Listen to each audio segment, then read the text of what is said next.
America ਇਹ ਚਾਹ ਰਿਹਾ ਹੈਗਾ ਵੀ ਜਿਹੜੀ ਭਾਰਤ ਤੋਂ ਗੁਡਸ ਅਮਰੀਕਾ ਆਉਣੀਆਂ ਉਹਦੇ ਤੇ 25% ਟੈਕਸ ਲੱਗੇਗਾ, ਜਿਹੜੀਆਂ ਅਮਰੀਕਾ ਤੋਂ ਭਾਰਤ ਜਾਣੀਆਂ ਉਹਦੇ ਤੇ ਕੋਈ ਵੀ ਟੈਕਸ ਨਹੀਂ ਲੱਗੇਗਾ। ਇਹ ਕਹਿ ਸਕਦੇ ਹਾਂ ਵੀ ਇਹ ਟ੍ਰੇਡ ਡੀਲ ਨਾ ਬਣ ਕੇ ਭਾਰਤ ਹੀ ਇਸ ਦੇ ਵਿੱਚ ਜ਼ਿਆਦਾ ਥੱਲੇ ਲੱਗ ਰਿਹਾ ਹੈ। ਉਹ ਲੈ ਕੇ ਆ ਰਹੇ ਨੇ ਵੀ ਖੇਤੀ ਦੇ ਪ੍ਰੋਡਕਟ ਵਿੱਚ ਜੈਨੇਟਿਕਲੀ ਮੋਡੀਫਾਈਡ ਮੱਕੀ ਔਰ ਸੋਇਆਬੀਨ ਔਰ ਹੋਰ ਤੇ ਆਹ ਜਿਹੜੇ ਮਿਲਕ ਪ੍ਰੋਡਕਟਸ ਨੇ, ਜੇ ਮਿਲਕ ਪ੍ਰੋਡਕਟਸ ਦੀ ਜਿਹੜੀ ਫਲੱਡ ਹੋ ਜਾਂਦਾ ਇੰਡੀਆ ਦੀ ਮਾਰਕੀਟ ਵਿੱਚ, ਅਮਰੀਕਾ ਤੋਂ ਫਲੱਡ ਹੋ ਜਾਂਦੀ ਹੈਗੀ ਆ, ਜਿਹੜੀ ਕਿ ਉੱਥੋਂ ਦੀ ਡੋਮੈਸਟਿਕ ਮਾਰਕੀਟ ਨੂੰ, ਡੋਮੈਸਟਿਕ ਫਾਰਮਿੰਗ ਨੂੰ ਤਬਾਹ ਕਰੇਗੀ। ਵੀ ਭਾਰਤ ਦੀ 50% ਆਬਾਦੀ ਖੇਤਾਂ ਵਿੱਚ ਤੁਰੀ ਫਿਰਦੀ ਹੈ। ਇਟ ਮੀਨਸ ਫਾਰਮਿੰਗ ਵਿੱਚ 50% ਪੋਪੂਲੇਸ਼ਨ ਇਨਵੋਲਡ ਆ। ਉਹ 50% ਪੋਪੂਲੇਸ਼ਨ ਨੂੰ ਹੁਣ ਭਾਰਤ ਸਰਕਾਰ ਨੇ ਬਚਾਉਣਾ ਜਾਂ ਅਮਰੀਕਾ ਨਾਲ ਸੰਬੰਧ ਜਿਹੜੇ ਡਿਪਲੋਮੈਟਿਕ ਆ, ਕਿਉਂਕਿ ਹੈ ਤਾਂ ਇਹ ਡਿਪਲੋਮੇਸੀ ਆ ਨਾ। ਇੰਡੀਆ ਨੈਸ਼ਨਲਿਸਟ ਆ ਜਾਂ ਵੱਡੇ ਵਪਾਰੀ ਦਾ ਇਹ ਕਹਿ ਰਹੇ ਹੈਗੇ ਆ ਵੀ ਉਹਨਾਂ ਇੰਟਰਨੈਸ਼ਨਲ ਐਗਰੀਮੈਂਟਸ ਤੋਂ ਤੁਸੀਂ ਬਾਹਰ ਆ ਜਾਓ। ਇਟ ਮੀਨਸ ਉਹਨਾਂ ਐਗਰੀਮੈਂਟਸ ਨੂੰ ਤੋੜ ਦਿਓ ਜਿਹੜੇ ਪੇਟੈਂਟ ਦੀ ਪ੍ਰੋਟੈਕਸ਼ਨ ਕਰਦੇ ਹੈਗੇ ਆ, ਹਨਾ। ਵੀ ਇਸ ਲਈ ਟਰੰਪ ਤੇ ਹੁਣ ਭਰੋਸਾ ਕਰਨ ਨਾਲੋਂ ਸਾਨੂੰ ਹੋਈਆਂ ਹੋਰ ਆਪਸ਼ਨਸ ਆ, ਹੋਰ ਜਿਹੜੀਆਂ ਪ੍ਰੈਡਿਕਸ਼ਨਸ ਆ ਉਹਦੇ ਤੇ ਧਿਆਨ ਦੇਣਾ ਚਾਹੀਦਾ। ਖਾਸ ਕਰਕੇ ਜਿਹੜੇ ਅਰਥ ਮਟੀਰੀਅਲ ਆ ਜਿਹੜੇ ਚਿੱਪਾਂ ਵਿੱਚ ਪੈਂਦੇ, ਤੇ ਉਹ ਤੋਂ ਬਾਅਦ ਆਟੋ ਪਾਰਟਸ ਚਾਈਨਾ ਤੋਂ ਵੀ ਬਹੁਤ ਜ਼ਿਆਦਾ ਐਕਸਪੋਰਟ ਹੁੰਦੇ ਆ। ਭਾਰਤ ਤੋਂ ਆਟੋ ਪਾਰਟ ਬਹੁਤ ਵੱਡੀ ਗਿਣਤੀ ਵਿੱਚ ਐਕਸਪੋਰਟ ਹੁੰਦੇ ਆ, ਬਹੁਤ, ਕਿਉਂਕਿ ਉਹ ਚੀਪਰ ਪੈਂਦੇ ਹੈਗੇ। ਅਦਰਵਾਈਜ਼ ਜੇ ਅਮਰੀਕਨ ਮੇਡ ਹੋਣ ਜਾਂ ਯੂਰਪੀਅਨ ਮੇਡ ਹੋਣ ਤਾਂ ਉਹ ਬਹੁਤ ਜ਼ਿਆਦਾ ਜਿਹੜੇ ਹੈਗੇ ਆ ਮਹਿੰਗੇ ਹੁੰਦੇ ਆ। ਇਸੇ ਤਰ੍ਹਾਂ ਦਵਾਈਆਂ, ਫਾਰਮਾਸਿਊਟੀਕਲਸ, ਪਰ ਫਿਰ ਵੀ ਦੇ ਬਾਵਜੂਦ ਇੰਡੀਆ ਪਾਕਿਸਤਾਨ ਤੋਂ ਖਾਸ ਕਰਕੇ ਜਿਹੜੀ ਹੈਗੀ ਆ ਬਾਸਮਤੀ ਤੇ ਹੋਰ ਜਿਹੜੇ ਪ੍ਰੋਡਕਟਸ ਆ ਉਹ ਹੁੰਦੇ ਆ। ਸੋ ਕਾਫੀ ਵੱਡੀ ਮਾਰਕੀਟ ਹੈਗੀ ਆ ਮਸਾਲਿਆਂ ਦੀ, ਦਾਲਾਂ ਦੀ, ਆਟੋ ਪਾਰਟਸ ਦੀ, ਫਾਰਮਾਸਿਊਟੀਕਲਸ ਦੀਆਂ। ਇਹ ਮੇਨ ਪ੍ਰੋਡਕਟ ਨੇ ਵੀ ਜਿਹੜਾ ਇੰਡਸਟਰੀ ਨੂੰ, ਇੰਡੀਅਨ ਇੰਡਸਟਰੀ ਨੂੰ ਜਿਹੜਾ ਟੈਲੈਂਟ ਚਾਹੀਦਾ ਨਾ, ਉਹ ਟੈਲੈਂਟ ਸਾਡੇ ਯੂਨੀਵਰਸਿਟੀਆਂ ਤੇ ਕਾਲਜਾਂ ਵਿੱਚੋਂ ਨਹੀਂ ਆ ਰਿਹਾ। There is a big gap between the ਜਿਹੜੀ ਉਹਨਾਂ ਨੂੰ ਲੋੜ ਹੈਗੀ ਆ ਤੇ ਜੋ ਕੁਛ ਆ ਰਿਹਾ ਹੈਗਾ ਨਾ। ਸੋ ਉਹਨੂੰ ਪਤਾ, ਨਰਿੰਦਰ ਮੋਦੀ ਨੂੰ ਪਤਾ ਵੀ ਸਾਡੀ ਅੰਦਰਲੀ ਹਾਲਤ ਕੀ ਆ। ਉਸ ਸੈਲਫ ਕੌਨਫੀਡੈਂਸ ਨਾਲ ਉਹ ਵੈਸਟਰਨ ਲੀਡਰਸ ਨੂੰ ਨਹੀਂ ਮਿਲ ਰਹੇ। ਸੋ ਇਹ ਸ਼ੀਤਲ ਸਿੰਘ ਆ, ਭਾਰਤ ਦੇ ਬਹੁਤ ਵੱਡੇ ਇਕਨੋਮਿਕ ਜਰਨਲਿਸਟ ਆ, ਉਹ ਲਗਾਤਾਰ ਇਹ ਗੱਲ ਕਹਿ ਰਹੇ ਹੈਗੇ ਵੀ ਭਾਰਤ ਦਾ ਜਿਹੜਾ ਵਪਾਰੀ ਹੈਗਾ ਇਨੋਵੇਟਿਵ ਨਹੀਂ ਹੈਗਾ, ਰਿਸਰਚ ਬੇਸਡ ਨਹੀਂ ਹੈਗਾ, ਸਿਰਫ ਸਸਤਾ ਮਾਲ ਖਰੀਦ ਕੇ ਉਹਨੂੰ ਹੀ ਮਹਿੰਗਾ ਵੇਚ ਕੇ ਵਿੱਚੋਂ ਪੈਸੇ ਕੱਢ ਰਿਹਾ। ਸੋ ਇਹ ਦਲਾਲ ਹੈ। ਭਾਰਤ ਦੇ ਰਾਜਨੀਤੀਵਾਨਾਂ ਤੇ ਡਿਪਲੋਮੈਟਸ ਨੂੰ ਇਹ ਸਮਝ ਆ ਗਈ ਹੈਗੀ ਆ ਵੀ ਅਸੀਂ ਜੇ ਚਾਈਨਾ ਨਾਲ ਲੜਨਾ ਹੁੰਦਾ ਤਾਂ ਅਮਰੀਕਾ ਦੀ ਸਿਕਿਉਰਿਟੀ ਤੋਂ ਬਿਨਾਂ ਨਹੀਂ ਲੜ ਸਕਦਾ। ਭਾਰਤ ਨੂੰ ਇਹ ਸਮਝ ਹੈਗੀ ਆ ਵੀ ਅਸੀਂ ਜੇ ਚਾਈਨਾ ਨਾਲ ਲੜ ਸਕਦੇ ਹਾਂ, ਚਾਈਨਾ ਨਾਲ ਕੱਲਿਆਂ ਲੜਨ ਦਾ ਭਾਰਤ ਸੁਪਨਾ ਵੀ ਨਹੀਂ ਲੈ ਸਕਦਾ। ਚਾਈਨਾ ਇੰਨੀ ਜ਼ਿਆਦਾ ਵੱਡੀ ਮੰਡੀ ਔਰ ਜਿਹੜੀ ਤਾਕਤ ਆ ਉਹ ਬਣ ਗਿਆ। ਇਹ ਭਾਰਤ ਨੂੰ ਪਤਾ ਹੈਗਾ। ਨੀਤੀ ਆਯੋਗ ਜਿਹੜਾ ਭਾਰਤ ਦਾ ਜਿਹੜਾ ਨੀਤੀ ਆਯੋਗ ਆ, ਜਿਹੜਾ ਇਕਨੋਮੀ ਦੀਆਂ ਨੀਤੀਆਂ ਬਣਾਉਂਦਾ, ਉਹਨੇ ਭਾਰਤ ਸਰਕਾਰ ਨੂੰ ਸਿਫਾਰਿਸ਼ ਕਰੀ ਆ ਵੀ ਚੀਨ ਦੇ ਜਿਹੜੇ ਆਰਥਿਕ ਮਾਹਰ ਨੇ ਜਾਂ ਚੀਨ ਦੀਆਂ ਜਿਹੜੀਆਂ ਇਨਵੈਸਟਮੈਂਟ ਕੰਪਨੀਆਂ ਉਹਨਾਂ ਨੂੰ ਭਾਰਤ ਵਿੱਚ ਇਨਵੈਸਟ ਕਰਨ ਦੀ ਖੁੱਲ੍ਹ ਦਿੱਤੀ ਜਾਵੇ ਤਾਂ ਕਿ ਆਪਣੀ ਆਰਥਿਕਤਾ ਨੂੰ ਉਹ ਝਟਕਾ ਨਾ ਲੱਗੇ ਜਦੋਂ ਅਮਰੀਕਾ ਨੇ ਇੱਥੋਂ ਬਾਹਰ ਚੱਲਿਆ। ਇਹ ਹੁਣ ਦੇਖੋ ਚਾਈਨਾ ਨਿਆਣਾ ਨਹੀਂ, ਉਹ ਇਸ ਚੀਜ਼ ਨੂੰ ਸਮਝਦੇ ਆ ਵੀ ਇਹ ਵਕਤੀ ਤੌਰ ਦੇ ਉੱਤੇ ਸਾਡੀ ਮਦਦ ਦੇ ਲਈ ਆ ਰਿਹਾ ਆ। ਕੀ ਇਹ ਦੇਖਦੇ ਹੋਏ ਭਾਰਤ ਦੀ ਕਿਤੇ ਚੀਨ ਵੀ ਬਾਂਹ ਤੋਂ ਨਾ ਮਰੋੜੂ, ਕਿਤੇ ਭਾਰਤ ਦੇ ਲਈ ਉਹ ਸਥਿਤੀ ਤਾਂ ਨਾ ਬਣ ਜੂ ਮੋਦੀ ਦੇ ਲਈ, ਨਾ ਘਰ ਦੇ ਨਾ ਘਾਟ ਦੇ। ਵਪਾਰ ਵਾਲਾ ਦਾ ਪੈਸਾ ਤਾਂ ਇਹ ਹੈਗਾ ਵੀ 100 ਉੱਧਰ ਲਾਇਆ, ਉਹਦੇ ਚੋਂ 50 ਕਮਾਏ, 200 ਦਾ ਸਮਾਨ ਵੇਚਦਾ, ਵਿੱਚ ਕੁਛ ਨਹੀਂ, ਹਨਾ। ਜਿਹੜਾ ਵਪਾਰੀ ਦੁਕਾਨਦਾਰ, ਸਿਰਫ ਦੁਕਾਨਦਾਰੀ ਨਾਲ ਦੇਸ਼ ਨਹੀਂ ਚੱਲਦੇ। ਜਦੋਂ ਦੇਸ਼ ਚਲਾਉਣੇ ਆ, ਦੇਸ਼ ਜਿੱਦਾਂ ਚੀਨ ਚਲਾ ਰਿਹਾ ਨਾ, ਦੇਸ਼ ਏਦਾਂ ਚੱਲਦੇ। ਤੋ ਹੁਣ ਤੁਸੀਂ ਕਹਿ ਰਹੇ ਹੋ ਵੀ ਅਸੀਂ 5 ਟ੍ਰਿਲੀਅਨ ਦੀ ਜਿਹੜੀ ਇਕਨੋਮੀ ਬਣ ਜਾਣਾ ਹੈਗਾ, ਜਿਹੜਾ ਸਾਊਦੀ ਅਰੇਬੀਆ 1.1 ਟ੍ਰਿਲੀਅਨ ਦੀ ਇਕਨੋਮੀ ਆ, ਸਿਰਫ 1.1 ਟ੍ਰਿਲੀਅਨ ਆ। ਹੁਣ ਸਾਊਦੀ ਅਰੇਬੀਆ ਦੀਆਂ ਫੈਸਿਲਿਟੀਜ਼ ਉਹ ਇੰਡੀਆ ਦੇ ਮੁਕਾਬਲੇ ਹੈਗੇ ਕਿੰਨੇ ਜੀਡੀਪੀ ਦਾ ਫਰਕ ਕਿੰਨਾ ਹੈ। ਹਾਂ, ਸੋ ਗੱਲ ਆ ਇਹ ਆਉਂਦੀ, ਚਾਹੇ ਸਿੱਖਾਂ ਲਈ ਆ, ਮੁਸਲਮਾਨਾਂ ਲਈ ਆ, ਦਲਿਤਾਂ ਲਈ ਆ, ਗਰੀਬਾਂ ਲਈ ਆ।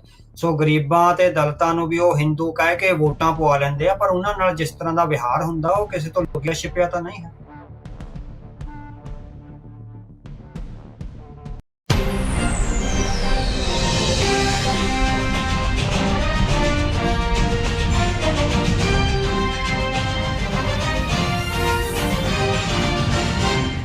ਪੰਜਾਬੀ ਰੇਡੀਓ USA ਸੁਣ ਰਹੇ, ਦੇਖ ਰਹੇ ਸਾਡੇ ਸਾਰੇ ਹੀ ਸਰੋਤਿਆਂ ਤੇ ਦਰਸ਼ਕਾਂ ਨੂੰ ਜੀ ਆਇਆਂ ਨੂੰ ਆਖਦੇ ਹਾਂ ਪ੍ਰੋਗਰਾਮ ਦਾ ਪੰਥਕ ਪੈਰਾਡਾਈਮ ਦੇ ਵਿੱਚ। ਜੁੜ ਚੁੱਕੇ ਨੇ ਮੇਰੇ ਨਾਲ ਉੱਘੇ ਪੱਤਰਕਾਰ ਅਤੇ ਲੇਖਕ ਸਰਦਾਰ ਅਵਤਾਰ ਸਿੰਘ ਜੀ। ਅਵਤਾਰ ਸਿੰਘ ਜੀ, ਜੀ ਆਇਆਂ ਨੂੰ ਸਵਾਗਤ ਹੈ। ਵਾਹਿਗੁਰੂ ਜੀ ਕਾ ਖਾਲਸਾ, ਵਾਹਿਗੁਰੂ ਜੀ ਕੀ ਫਤਿਹ। ਸੋ ਅੱਜ ਦੇ ਇਸ ਪ੍ਰੋਗਰਾਮ ਦੇ ਵਿੱਚ ਅੱਜ ਆਪਾਂ ਜਿਹੜੀ ਗੱਲਬਾਤ ਕਰਾਂਗੇ ਭਾਰਤ ਅਤੇ ਅਮਰੀਕਾ ਦੇ ਦਰਮਿਆਨ ਜੋ ਟ੍ਰੇਡ ਨੂੰ ਲੈ ਕੇ ਚਰਚਾ ਜਿਹੜੀ ਉਹ ਚੱਲ ਰਹੀ ਆ। ਕੁਝ ਦਿਨ ਪਹਿਲਾਂ ਨਿਊਯਾਰਕ ਟਾਈਮਜ਼ ਦੇ ਵਿੱਚ ਇੱਕ ਆਰਟੀਕਲ ਛਪਿਆ ਸੀ ਵੀ ਭਾਰਤ ਦੇ ਨਾਲ ਵਪਾਰਕ ਸਮਝੌਤਾ ਕਿਉਂ ਨਹੀਂ ਹੋ ਰਿਹਾ। ਹੁਣ ਜਦ ਅਸੀਂ ਇਹ ਪ੍ਰੋਗਰਾਮ ਕਰ ਰਹੇ ਹਾਂ ਤਾਂ ਰਾਸ਼ਟਰਪਤੀ ਟਰੰਪ ਹੁਣਾਂ ਨੇ ਆਲਰੇਡੀ ਐਲਾਨ ਕਰ ਦਿੱਤਾ ਵੀ 1 ਅਗਸਤ ਤੋਂ 25% ਟੈਰਿਫ ਭਾਰਤ ਦੇ ਉੱਤੇ ਜਿਹੜਾ ਉਹ ਲਾਇਆ ਜਾ ਰਿਹਾ ਆ। ਤੇ ਉਸ ਦੇ ਨਾਲ ਕਿਉਂਕਿ ਰਸ਼ੀਆ ਤੋਂ ਉਹ ਤੇਲ ਖਰੀਦਿਆ, એનર્ਜੀ ਦਾ ਸਮਾਨ ਖਰੀਦਿਆ ਤੇ ਨਾਲ ਕਹਿੰਦੇ ਵੀ ਹਥਿਆਰ ਖਰੀਦਦੇ ਆ। ਸੋ ਉਹਨਾਂ ਸੈਂਕਸ਼ਨਸ ਦੇ ਚੱਲਦਿਆਂ, ਉਹਨਾਂ ਚੀਜ਼ਾਂ ਦੇ ਚੱਲਦਿਆਂ ਤੁਹਾਨੂੰ ਕਹਿੰਦੇ ਵੀ ਭਾਰਤ ਨੂੰ ਪੈਨਲਟੀਜ਼ ਵੀ ਦੇਣੀਆਂ ਪੈਣਗੀਆਂ। ਸੋ ਇਹ ਜਿਹੜੇ ਨਿਊਯਾਰਕ ਟਾਈਮਜ਼ ਦਾ ਆਰਟੀਕਲ ਛਪਿਆ ਵੀ ਕਿਉਂ ਸਮਝੌਤਾ ਨਹੀਂ ਹੋ ਰਿਹਾ, ਤਕਰੀਬਨ ਉਸੇ ਗੱਲ ਦੇ ਉੱਤੇ ਮੋਹਰ ਲਾ ਦਿੱਤੀ ਅੱਜ ਰਾਸ਼ਟਰਪਤੀ ਟਰੰਪ ਹੋਣਾ ਨੇ ਜਦ ਉਹਨਾਂ ਨੇ 25% ਟੈਰਿਫ ਜਿਹੜੀ ਉਹ ਠੋਕ ਦਿੱਤੇ ਕਿਉਂਕਿ ਟ੍ਰੇਡ ਡੀਲ ਨਹੀਂ ਹੋਈ। ਸੋ ਅੱਜ ਉਸੇ ਹੀ ਆਰਟੀਕਲ ਦੇ ਨਾਲ ਸੰਬੰਧਿਤ ਕੁਝ ਕੁ ਹੋਰ ਜਿਹੜੇ ਆਰਟੀਕਲ ਯੂਐਸ ਇੰਡੀਆ ਦੇ ਟ੍ਰੇਡ ਨੂੰ ਲੈ ਕੇ ਜਿਹੜੇ ਛਪੇ ਆ ਉਹਨਾਂ ਦਾ ਮੁਲਾਂਕਣ ਕਰਨ ਦਾ, ਉਹਨਾਂ ਦਾ ਐਨਾਲਿਸਿਸ ਕਰਨ ਦੀ ਕੋਸ਼ਿਸ਼ ਕਰਾਂਗੇ ਜਿਹੜੇ ਆ ਸਰਦਾਰ ਅਵਤਾਰ ਸਿੰਘ ਜੀ ਦੇ ਨਾਲ। ਸੋ ਅਵਤਾਰ ਸਿੰਘ ਜੀ, ਗੱਲ ਇਸੇ ਤੋਂ ਹੀ ਸ਼ੁਰੂ ਕਰ ਲੈਂਦੇ ਆ। NYT ਨਿਊਯਾਰਕ ਟਾਈਮਜ਼ ਦੇ ਜਿਹੜਾ ਲਿਖਿਆ ਸੀਗਾ ਵੀ ਭਾਰਤ ਨਾਲ ਕੋਈ ਵਪਾਰਕ ਸਮਝੌਤਾ, ਟ੍ਰੇਡ ਡੀਲ ਨਹੀਂ ਹੋ ਪਾ ਰਹੀ, ਕੀ ਕਾਰਨ ਹੈ ਇਸ ਦਾ, ਕੀ ਸੋਚਦਾ ਹੈ ਨਿਊਯਾਰਕ ਟਾਈਮਜ਼? ਹਾਂਜੀ, ਇਸ ਨਿਊਯਾਰਕ ਟਾਈਮਜ਼ ਵਿੱਚ ਐਲੈਕਸ ਟਰਾਵੈਲੀ ਦਾ ਨਾ ਆਰਟੀਕਲ ਛਪਿਆ 2-3 ਦਿਨ ਪਹਿਲਾਂ ਹੀ, ਕਿਉਂਕਿ ਟ੍ਰੇਡ ਡੀਲ ਹਲੇ ਹੋ ਨਹੀਂ ਰਹੀ ਹੈ ਨਾ। ਸੋ ਅੱਜ ਵੀ ਡੋਨਾਲਡ ਟਰੰਪ ਨੇ ਜਿਹੜੇ 25% ਟੈਰਿਫ ਲਾਏ ਆ ਉਹ ਕਿਸੇ ਟ੍ਰੇਡ ਡੀਲ ਦਾ ਹਿੱਸਾ ਨਹੀਂ ਹੈਗੇ। ਉਹ ਇੱਕ ਤਰ੍ਹਾਂ ਨਾਲ ਇੱਕ ਪਾਸੜ ਕਾਰਵਾਈ ਆਪਾਂ ਕਹਿ ਸਕਦੇ ਹੈਗੇ ਆ। ਟ੍ਰੇਡ ਡੀਲ ਭਾਰਤ ਨੇ ਕੁਝ ਦਿਨ ਪਹਿਲਾਂ ਯੂਕੇ ਨਾਲ ਆ ਜਿਹੜੀ ਕਰ ਲਈ ਹੋਈ ਆ। ਸੋ ਉਹਨਾਂ ਦੇ 0% ਟ੍ਰੇਡ ਡੀਲ ਆ। ਪਿਛਲੇ ਦਿਨ ਨਰਿੰਦਰ ਮੋਦੀ ਆਏ ਸੀਗੇ, ਲੰਡਨ ਆਏ ਸੀ ਤੇ ਉੱਥੇ ਟ੍ਰੇਡ ਡੀਲ ਹੋਈ ਆ। ਪਰ ਅਮਰੀਕਾ ਨਾਲ ਉਹ ਸਮਝੌਤਾ ਸਿਰੇ ਨਹੀਂ ਚੜ ਰਿਹਾ। ਉਹ ਇਸ ਲਈ ਨਹੀਂ ਚੜ ਰਿਹਾ ਕਿਉਂਕਿ ਅਮਰੀਕਾ ਇਹ ਚਾਹ ਰਿਹਾ ਹੈਗਾ ਵੀ ਜਿਹੜੀ ਭਾਰਤ ਤੋਂ ਗੁਡਸ ਅਮਰੀਕਾ ਆਉਣੀਆਂ ਉਹਦੇ ਤੇ 25% ਟੈਕਸ ਲੱਗੇਗਾ, ਜਿਹੜੀਆਂ ਅਮਰੀਕਾ ਤੋਂ ਭਾਰਤ ਜਾਣੀਆਂ ਉਹਦੇ ਤੇ ਕੋਈ ਵੀ ਟੈਕਸ ਨਹੀਂ ਲੱਗੇਗਾ। ਵੀ ਸਾਡੀਆਂ ਜਿਹੜੀਆਂ ਗੁਡਸ ਆ ਉਹ ਫ੍ਰੀ ਆਫ ਕਾਸਟ ਜਾਣਗੀਆਂ, ਪਰ ਭਾਰਤ ਤੋਂ ਜਿਹੜੀਆਂ 25% ਆ ਜਿਹੜੀਆਂ ਉਹ ਤੇ ਟੈਕਸ ਲਾਏਗਾ। ਸੋ ਇਸ ਨਾਲ ਭਾਰਤ ਦਾ, ਕਿਉਂਕਿ ਭਾਰਤ ਦੇ ਨੀਤੀ ਘਾੜੇ, ਇਹ ਇਕੱਲੀ ਹੁਣ ਵਪਾਰਕ ਡੀਲ ਨਹੀਂ ਰਹਿ ਗਈ, ਇਹ ਡਿਪਲੋਮੈਟਿਕ ਤੇ ਜਿਹੜੀ ਸਟ੍ਰੈਟਜੀਕਲ ਡੀਲ ਆ ਉਹ ਵੀ ਬਣਦੀ ਜਾ ਰਹੀ ਹੈਗੀ ਆ। ਭਾਰਤ ਇਸੇ ਕਰਕੇ ਬੋਚ ਕੇ ਕਦਮ ਪੱਟ ਰਿਹਾ। ਉਹਨੂੰ ਇਹ ਲੱਗ ਰਿਹਾ ਹੈਗਾ ਵੀ ਜੇ ਟਰੰਪ ਨੂੰ ਹੁਣ ਇੱਕ ਵਾਰੀ ਅਸੀਂ ਰਾਹ ਦੇ ਦਿੱਤਾ ਤਾਂ ਫਿਰ ਉਹ ਹੋ ਸਕਦਾ ਵੀ ਉਹ ਦੁਬਾਰੇ ਹੋਰ ਜਿਹੜੀਆਂ ਸਾਡੇ ਤੇ ਪਾਬੰਦੀਆਂ ਤੇ ਹੋਰ ਟੈਰਿਫ ਲਗਾਉਣ ਦਾ ਜਿਹੜਾ ਰਾਹ ਖੁੱਲ ਜਾਏਗਾ। ਇਸ ਕਰਕੇ ਹਲੇ ਉਹਨਾਂ ਦੇ ਜਿਹੜੇ ਵਪਾਰਕ ਜਿਹੜੇ ਡਿਪਲੋਮੈਟਸ ਨੇ, ਜਿਹੜੇ ਇਕਨੋਮੀ ਦੇ ਡਿਪਲੋਮੈਟਸ ਨੇ, ਉਹ ਇਹ ਕਹਿ ਰਹੇ ਹੈਗੇ ਵੀ ਆਪਾਂ ਲੰਬਾ ਪਾ ਲਈਏ ਇਸ ਚੱਕਰ ਨੂੰ, ਹਨਾ। ਸੋ ਇੱਕ ਤਾਂ ਇਹ ਲੰਬਾ ਪਾਉਣ ਦੀਆਂ ਹੁਣ ਦੋ ਨੇ। ਲੰਬਾ ਪਾਉਣ ਦਾ ਜਿਹੜਾ ਚੱਕਰ, ਇੱਕ ਸ਼ਾਰਟ ਟਰਮ ਆ, ਇੱਕ ਲੌਂਗ ਟਰਮ ਹੈਗਾ। ਸੋ ਸ਼ਾਰਟ ਟਰਮ ਤਾਂ ਇਹ ਹੈਗਾ ਵੀ ਉਹ ਕਰਦੇ ਕੀ ਆ, ਜਿੱਦਾਂ ਅੱਜ 25% ਲਾਤਾ ਹਨਾ, ਹਾਲੇ ਵੀ 1 ਅਗਸਤ ਤੋਂ ਲੱਗੇਗਾ। ਇਹ 25% ਨਾਲ ਵੀ ਦੇਖਣਗੇ ਵੀ ਕੀ ਹੁੰਦਾ, ਵੀ ਕਿੰਨਾ ਕੁ ਹੁੰਦਾ। ਇਹ ਸ਼ਾਰਟ ਟਰਮ ਆ। ਉਸ ਤੋਂ ਬਾਅਦ ਅਗਸਤ ਦਾ ਮਹੀਨਾ ਲੰਘਦਾ, ਸਤੰਬਰ ਦਾ ਲੰਘਦਾ, ਜੇ 1-2 ਮਹੀਨੇ ਜੇ ਲੰਘਦੇ ਹੈਗੇ ਆ ਤਾਂ ਕਿਸ ਤਰ੍ਹਾਂ ਸਾਡੇ ਵਪਾਰ ਤੇ ਔਰ ਸਾਡੀ ਖੇਤੀ ਤੇ ਜਿਹੜੇ ਹੈਗੇ ਆ ਉਹ ਫਰਕ ਪੈਂਦੇ ਆ, ਉਹਦੇ ਅਸਰ ਦੇਖਣਗੇ ਵੀ 25% ਜਿਹੜਾ ਟੈਕਸ ਲਾਇਆ ਉਹਦੇ ਨਾਲ ਸਾਡੀ ਜਿਹੜੀ ਮੈਨੂਫੈਕਚਰਿੰਗ ਹੱਬ ਹੈਗੀ ਆ ਉਹ ਕਿੰਨੀ ਕੁ ਜਿਹੜੀ ਹੈਗੀ ਅਫੈਕਟ ਹੁੰਦੀ ਆ। ਜਿਹੜਾ ਲੌਂਗ ਟਰਮ, ਜਿਹੜੇ ਸਟ੍ਰੈਟਜੀ ਇਹ ਕਹਿ ਰਹੇ ਹੈ ਕਿ ਵੀ ਲੌਂਗ ਟਰਮ ਤਾਂ ਉਹ ਪੂਰੇ 4 ਸਾਲ ਹੀ ਦੇਖਣਗੇ। ਉਹਨਾਂ ਨੂੰ ਲੱਗਦਾ ਵੀ ਇਹ 4 ਸਾਲਾਂ ਦਾ ਹੀ ਚੱਕਰ ਹੈਗਾ। ਜਦੋਂ ਡੋਨਾਲਡ ਟਰੰਪ ਗੱਦੀਆਂ ਲੈ ਗਏ, ਨਵੀਆਂ ਇਲੈਕਸ਼ਨਾਂ ਆ ਗਈਆਂ, ਨਵਾਂ ਪ੍ਰੈਜ਼ੀਡੈਂਟ ਆ ਗਿਆ ਤੇ ਫਿਰ ਨਵੇਂ ਪ੍ਰੈਜ਼ੀਡੈਂਟ ਆ ਜਿਹੜੇ ਉਹਦੀਆਂ ਨਵੀਆਂ ਜਿਹੜੀਆਂ ਨੀਤੀਆਂ ਨੇ ਉਹ ਆ ਜਾਣਗੀਆਂ। ਸੋ ਭਾਰਤ ਦੇ ਜਿਹੜੇ ਇਕਨੋਮਿਕ ਡਿਪਲੋਮੈਟਸ ਆ, ਜਿਹੜੇ ਪੋਲੀਟੀਕਲ ਡਿਪਲੋਮੈਟਸ ਆ, ਉਹ 2 ਪ੍ਰੋਂਗਡ ਸਟ੍ਰੈਟਜੀ ਹੈਗੀ ਆ। One is short term, other is long term. So short term policy ਵਿੱਚ ਉਹ ਇਹ ਦੇਖ ਰਹੇ ਆ ਵੀ ਸਾਡੀਆਂ ਹੁਣ, ਕਿਉਂਕਿ ਉਹਨਾਂ ਕੋਲ ਵੀ ਇੱਕ ਕਲੀਅਰ ਪਿਕਚਰ ਆ ਜਾਊਗੀ ਵੀ ਭਾਰਤ ਤੋਂ ਕਿੰਨੀਆਂ, ਕਿਉਂਕਿ ਮੇਨਲੀ ਜਿਹੜੀਆਂ ਚੀਜ਼ਾਂ ਨੇ ਉਹ ਕੁਛ ਨੇ, ਜਿੱਦਾਂ ਫਾਰਮਾਸਿਊਟੀਕਲਸ ਆ, ਕਾਰ ਪਾਰਟਸ ਆ, ਇਲੈਕਟ੍ਰੀਕਲ ਗੁਡਸ ਆ ਤੇ ਜੈਮ ਸਟੋਨਸ ਆ ਜਿਹੜੇ, ਤੇ ਇਹ ਮੇਨ ਆ। ਜਿਹੜੀਆਂ ਹੋਰ ਛੋਟੀਆਂ ਮੈਨੂਫੈਕਚਰ ਗੁਡਸ ਆ, ਰੋਜ਼ਮਰਾ ਦੀਆਂ ਚੀਜ਼ਾਂ ਨੇ, ਜਿੱਦਾਂ ਦਾਲਾਂ ਵਗੈਰਾ, ਇੰਡੀਅਨ ਦਾਲਾਂ ਵਗੈਰਾ ਜਾਂ ਹੋਰ ਮਸਾਲੇ ਮਸੂਲੇ ਹਨਾ, ਉਹ ਵੀ ਕਾਫੀ ਕੁਛ ਆ ਜਿਹੜਾ ਜਾਂਦਾ ਹੈਗਾ, ਜਿਹੜਾ ਸੈਕੰਡਰੀ ਲਿਸਟ ਵਿੱਚ ਆਉਂਦਾ। ਹੁਣ ਇਹ ਅਸੈਸ ਕਰਨਗੇ ਵੀ 25% ਟੈਰਿਫ ਲੱਗਣ ਨਾਲ ਭਾਰਤ ਦੀ ਕਿਹੜੀ ਇੰਡਸਟਰੀ ਅਫੈਕਟ ਹੁੰਦੀ ਆ ਔਰ ਕਿੰਨੀ ਇੰਡਸਟਰੀ ਅਫੈਕਟ ਹੁੰਦੀ ਆ, ਉਹਨਾਂ ਤੇ ਕਿੰਨਾ ਅਸਰ ਹੈਗਾ। ਸਾਡੇ ਐਕਸਪੋਰਟਸ ਨੇ ਆਇਆ, ਫਿਰ ਉਹ ਦੇਖਣਗੇ ਵੀ ਅਸੀਂ ਐਕਸਪੋਰਟ ਘਟਾ ਦਈਏ ਉੱਥੋਂ ਹਨਾ, ਇਹ ਵੀ ਬਾਕੀ ਹੋਰ, ਕਿਉਂਕਿ ਅਮਰੀਕਾ ਦੀ ਇੱਕ ਮਾਰਕੀਟ ਨੂੰ ਜੋ ਛੱਡ ਵੀ ਲੈਂਦੇ ਆ, ਬੇਸ਼ੱਕ ਫਰਕ ਤਾਂ ਪਊਗਾ ਹਨਾ। ਇਹ ਨਹੀਂ ਉਹ ਇਹ ਹੋਊਗਾ ਵੀ ਜੇ ਮੁੜ ਕੇ 50% ਟੈਰਿਫ ਲੱਗ ਗਏ, ਜਿਹੜਾ ਉਹ ਨੁਕਸਾਨ ਝੱਲਣਾ, ਇਹਦੇ ਨਾਲ ਤਾਂ ਵੀ ਇੰਪੋਰਟ ਘੱਟ ਕਰ ਲਓ, ਉਹਦੇ ਨਾਲ ਜਿਹੜੇ ਵਪਾਰਕ ਸੰਬੰਧ ਨੇ ਉਹ ਘੱਟ ਕਰ ਲਓ, ਬਾਕੀ ਦੀਆਂ ਮੰਡੀਆਂ ਐਕਸਪਲੋਰ ਕਰ ਲਓ। ਅਮਰੀਕਾ ਨੂੰ ਛੱਡ ਕੇ ਹੁਣ ਚਾਈਨਾ ਨਾਲ ਇਹਨਾਂ ਦੇ ਸੰਬੰਧ ਦੁਬਾਰੇ ਵਧੀਆ ਹੋਣ ਲੱਗੇ ਆ, ਕਿਉਂਕਿ ਅਮਰੀਕਾ ਜਦੋਂ ਰਿਲਾਏਬਲ ਨਹੀਂ ਰਿਹਾ ਤਾਂ ਉਹ ਚਾਈਨਾ ਵੱਲ ਜਾ ਰਿਹਾ, ਜਿਹਦੀ ਆਪਾਂ ਅੱਗੇ ਗੱਲ ਕਰਾਂਗੇ। ਫਿਰ ਯੂਰਪ ਨੂੰ ਐਕਸਪਲੋਰ ਕਰ ਲਓ, south Africa and African continent ਨੂੰ ਐਕਸਪਲੋਰ ਕਰ ਲਓ। ਸੋ ਇਹ 25% ਟੈਰਿਫ ਦਾ ਜਿਹੜਾ ਐਲੈਕਸ ਟਰਾਵੈਲੀ ਦਾ ਆਰਟੀਕਲ, ਕਿਉਂਕਿ 25% ਟੈਰਿਫ ਤੋਂ ਪਹਿਲਾਂ ਆਇਆ, ਉਹਦੇ ਤੋਂ ਜਿਹੜੀਆਂ ਇਨਸਾਈਟਸ ਮਿਲਦੀਆਂ ਉਹ ਇਹ ਮਿਲਦੀਆਂ ਹੈਗੀਆਂ ਵੀ ਭਾਰਤ ਇਹ ਅਸੈਸ ਕਰੂਗਾ ਵੀ ਇੱਕ ਤਾਂ ਉਹਨਾਂ ਨੂੰ ਪਤਾ ਨਹੀਂ ਸੀ ਅੱਜ ਤੱਕ ਵੀ ਕਿੰਨਾ ਲੱਗਣਾ, 25% ਲੱਗ ਗਿਆ ਹੋਇਆ। ਹੁਣ 25% ਨਾਲ ਨੁਕਸਾਨ ਕਿਹੜੀ ਕਿਹੜੀ ਇੰਡਸਟਰੀ ਦਾ ਹੁੰਦਾ, ਕਿੰਨਾ ਹੁੰਦਾ, ਕਿ ਉਸ ਨੁਕਸਾਨ ਨੂੰ ਬਾਕੀ ਦੀ ਦੁਨੀਆ ਵਿੱਚ ਆਪਣੇ ਐਕਸਪੋਰਟ ਵਧਾ ਕੇ ਪੂਰਾ ਕਰਿਆ ਜਾ ਸਕਦਾ ਜਾਂ ਨਹੀਂ ਕਰਿਆ ਜਾ ਸਕਦਾ। ਉਹ ਤੋਂ ਬਾਅਦ ਆ ਫਿਰ ਜਿਹੜਾ ਉਹ ਇਸ ਤਰ੍ਹਾਂ ਆਪਣਾ ਸਿਸਟਮ ਆ ਉਹ ਕਰਨਗੇ। ਸੋ ਸਾਡੇ ਲਈ ਜਿਹੜਾ ਹੈਗਾ ਇਹ ਦੇਖਣ ਵਾਲੀ ਹੁਣ ਗੱਲ ਹੋਗੀ। ਵੈਸੇ ਭਾਰਤ ਬੜੀ ਕੈਚ 22 ਸਿਚੁਏਸ਼ਨ ਚ ਹਨ। ਸੋ ਕੈਚ 22 ਨਾਲ ਇਹ ਹੈਗਾ ਵੀ ਉਹ ਆਇਆ, ਹੁਣ ਦੇਖ ਰਿਹਾ ਵੀ ਸੰਬੰਧ ਵਧਾਏ ਜਾਣ ਇੰਡੀਆ ਨਾਲ, ਸੌਰੀ ਅਮਰੀਕਾ ਨਾਲ, ਨਾ ਵਧਾਏ ਜਾਣ, ਚਾਈਨਾ ਨਾਲ ਕਿੰਨਾ ਰੱਖਿਆ ਜਾਵੇ। ਸੋ ਬਹੁਤ ਕ੍ਰੂਸ਼ੀਅਲ ਫੋਰਨ ਪਾਲਿਸੀ ਦੇ ਜਿਹੜੇ ਮੈਟਰਸ ਦੇ ਵਿੱਚ ਭਾਰਤ ਆ ਗਿਆ। ਨੋ ਡਾਊਟ ਇਸ ਦੇ ਜਿਹੜੇ ਅਸਰ ਆ ਉਹ ਆਪਾਂ ਨੂੰ ਦੇਖਣ ਨੂੰ ਮਿਲਣਗੇ। ਚਾਹੇ ਜਿੱਦਾਂ ਅਵਤਾਰ ਸਿੰਘ ਜੀ ਤੁਸੀਂ ਕਹਿ ਰਹੇ ਹੋ ਵੀ ਉਹ ਸੋਚਦੇ ਆ ਵੀ ਅਗਲੇ 3-3.5 ਸਾਲ ਜਿਹੜੇ ਉਹ ਪਏ ਆ ਵੀ ਉਸ ਤੋਂ ਬਾਅਦ ਚ ਦੇਖਾਂਗੇ, ਪਰ ਜਿੱਦਾਂ ਦੀ ਸਥਿਤੀ ਚੱਲ ਰਹੀ ਆ, ਜੇ ਰਿਪਬਲਿਕਨਸ ਦੁਬਾਰਾ ਰਿਪੀਟ ਹੁੰਦੇ ਆ ਜਾਂ JD ਵੈਂਸ ਜਾਂ ਮਾਰਕੋ ਰੂਬੀਓ ਵਰਗੇ ਦੁਬਾਰਾ ਇਸ ਦੇ ਵਿੱਚ ਆਉਂਦੇ ਆ, ਉਹ ਤਾਂ ਹੋਰ ਵੀ ਜ਼ਿਆਦਾ ਸਖਤੀ ਕਰਨ ਦੀ ਇਸ ਦੇ ਵਿੱਚ ਚਰਚਾ ਕਰਦੇ ਆ ਜਾਂ ਉਸੇ ਹੀ ਤਰਜ ਦੇ ਉੱਤੇ ਜਿਹੜਾ ਉਹ ਚੱਲ ਰਹੇ ਆ। ਸੋ ਆਬਵੀਅਸਲੀ ਇਹ ਭਵਿੱਖ ਹੀ ਜਿਹੜਾ ਉਹ ਦੱਸੇਗਾ ਵੀ ਕੀ ਸਥਿਤੀ ਜਿਹੜੀ ਇਸ ਦੇ ਵਿੱਚ ਬਣਦੀ ਆ। ਪਰ ਹਾਲ ਦੀ ਘੜੀ ਆਪਾਂ ਇਹ ਕਹਿ ਸਕਦੇ ਹਾਂ ਵੀ ਇਹ ਟ੍ਰੇਡ ਡੀਲ ਨਾ ਬਣ ਕੇ ਭਾਰਤ ਹੀ ਇਸ ਦੇ ਵਿੱਚ ਜ਼ਿਆਦਾ ਥੱਲੇ ਲੱਗ ਰਿਹਾ ਹੈ। ਹਾਂਜੀ। ਸੋ ਕਿਉਂਕਿ ਭਾਰਤ ਨੂੰ ਬਹੁਤ ਨੁਕਸਾਨ ਹੈ, ਕਿਉਂਕਿ ਹੁਣ ਜਿਹੜੇ ਡੋਨਾਲਡ ਟਰੰਪ ਇਹ ਕਹਿ ਰਹੇ ਵੀ ਅਮਰੀਕਨ ਗੁੱਡਸ ਆ ਜਿਹੜੀਆਂ ਸਾਡੀਆਂ ਫ੍ਰੀ ਆਫ ਕਾਸਟ ਜਾਣਗੀਆਂ। ਸੋ ਜੇ ਅਮਰੀਕਨ ਗੁੱਡਸ ਖਾਸ ਕਰਕੇ ਜੇ ਉਹ ਲੈ ਕੇ ਆ ਰਹੇ ਨੇ ਵੀ ਖੇਤੀ ਦੇ ਪ੍ਰੋਡਕਟ ਵਿੱਚ ਜੈਨੇਟਿਕਲੀ ਮੋਡੀਫਾਈਡ ਮੱਕੀ ਔਰ ਸੋਇਆਬੀਨ ਔਰ ਹੋਰ ਤੇ ਜਿਹੜੇ ਮਿਲਕ ਪ੍ਰੋਡਕਟਸ ਨੇ, ਜੇ ਮਿਲਕ ਪ੍ਰੋਡਕਟਸ ਦੀ ਜਿਹੜੀ ਫਲੱਡ ਹੋ ਜਾਂਦਾ ਇੰਡੀਆ ਦੀ ਮਾਰਕੀਟ ਵਿੱਚ, ਅਮਰੀਕਾ ਤੋਂ ਫਲੱਡ ਹੋ ਜਾਂਦੀ ਹੈਗੀ ਆ, ਜਿਹੜੀ ਕਿ ਉੱਥੋਂ ਦੀ ਡੋਮੈਸਟਿਕ ਮਾਰਕੀਟ ਨੂੰ, ਡੋਮੈਸਟਿਕ ਫਾਰਮਿੰਗ ਨੂੰ ਤਬਾਹ ਕਰੇਗੀ। ਸੋ ਇਕਨੋਮਿਕ ਟਾਈਮਸ ਨੇ ਤੇ ਫੋਰਨ ਪਾਲਿਸੀ ਨੇ ਜਿਹੜੇ ਆਰਟੀਕਲ ਆਇਆ ਉਹਦੇ ਵਿੱਚ ਇਹ ਲਿਖਿਆ ਹੈਗਾ ਵੀ ਭਾਰਤ ਦੀ 50% ਆਬਾਦੀ ਖੇਤਾਂ ਵਿੱਚ ਤੁਰੀ ਫਿਰਦੀ ਹੈ। ਇਟ ਮੀਨਸ ਫਾਰਮਿੰਗ ਵਿੱਚ 50% ਪੋਪੂਲੇਸ਼ਨ ਇਨਵੋਲਡ ਆ। ਉਹ 50% ਪੋਪੂਲੇਸ਼ਨ ਨੂੰ ਹੁਣ ਭਾਰਤ ਸਰਕਾਰ ਨੇ ਬਚਾਉਣਾ ਜਾਂ ਅਮਰੀਕਾ ਨਾਲ ਸੰਬੰਧ ਜਿਹੜੇ ਡਿਪਲੋਮੈਟਿਕ ਆ, ਕਿਉਂਕਿ ਹੈ ਤਾਂ ਡਿਪਲੋਮੇਸੀ ਆ ਨਾ, ਵਪਾਰਕ ਸੰਬੰਧਾਂ ਦੇ ਪਿੱਛੇ ਜਿਹੜੀ ਸਾਊਥ ਏਸ਼ੀਆ ਦੀ ਆਪਾਂ ਰੀਸਟਰਕਚਰਿੰਗ ਦੀ ਗੱਲ ਕਰਦੇ ਆ ਉਹ ਪਾਲਿਸੀ ਚੱਲ ਰਹੀ ਹੈਗੀ ਹੈ ਨਾ। ਸੋ ਵੀ ਜੇ ਤਾਂ ਭਾਰਤ ਗੋਡਿਆਂ ਪਰਨੇ ਹੋ ਜਾਂਦਾ ਹੈਗਾ ਤਾਂ ਫਿਰ ਠੀਕ ਹੈਗਾ, ਨਹੀਂ ਫਿਰ ਉਹ ਜਿਹੜਾ ਪੁਰਾਣੇ NSA ਨੇ ਜਿਹੜਾ ਉਹ ਆਰਟੀਕਲ ਲਿਖਿਆ ਸੀਗਾ ਉਹਦੇ ਹਿਸਾਬ ਨਾਲ ਜਿਹੜੀ ਸਟ੍ਰੈਟਜੀਕਲ ਆ ਉਹ ਲੈ ਰਹੇ ਹੈਗੇ ਆ। ਹੁਣ ਭਾਰਤ ਲਈ ਇਹ ਚੈਲੰਜ ਹੈਗਾ ਵੀ ਡੋਮੈਸਟਿਕ ਮੰਡੀ, ਇੱਕ ਤਾਂ ਵਪਾਰ ਬਚਾਉਣਾ ਤੇ ਦੂਜਾ ਕਿਸਾਨੀ ਬਚਾਉਣੀ ਆ। ਵਪਾਰ ਦਾ ਉਹ ਦੇਖ ਰਹੇ ਵੀ ਕਿੰਨਾ ਨੁਕਸਾਨ ਹੁੰਦਾ, ਉਹਦੇ ਨਾਲ ਆਪਾਂ ਬਾਕੀ ਮਾਰਕੀਟਸ ਆ ਜਿਹੜੀਆਂ ਐਕਸਪਲੋਰ ਕਰ ਰਹੀ ਹੈ, ਪਰ ਕਿਸਾਨੀ ਵਾਲੀ ਤਾਂ ਉਹਨਾਂ ਕੋਲ ਕੋਈ ਵੀ ਆਪਸ਼ਨ ਨਹੀਂ ਹੈਗੀ।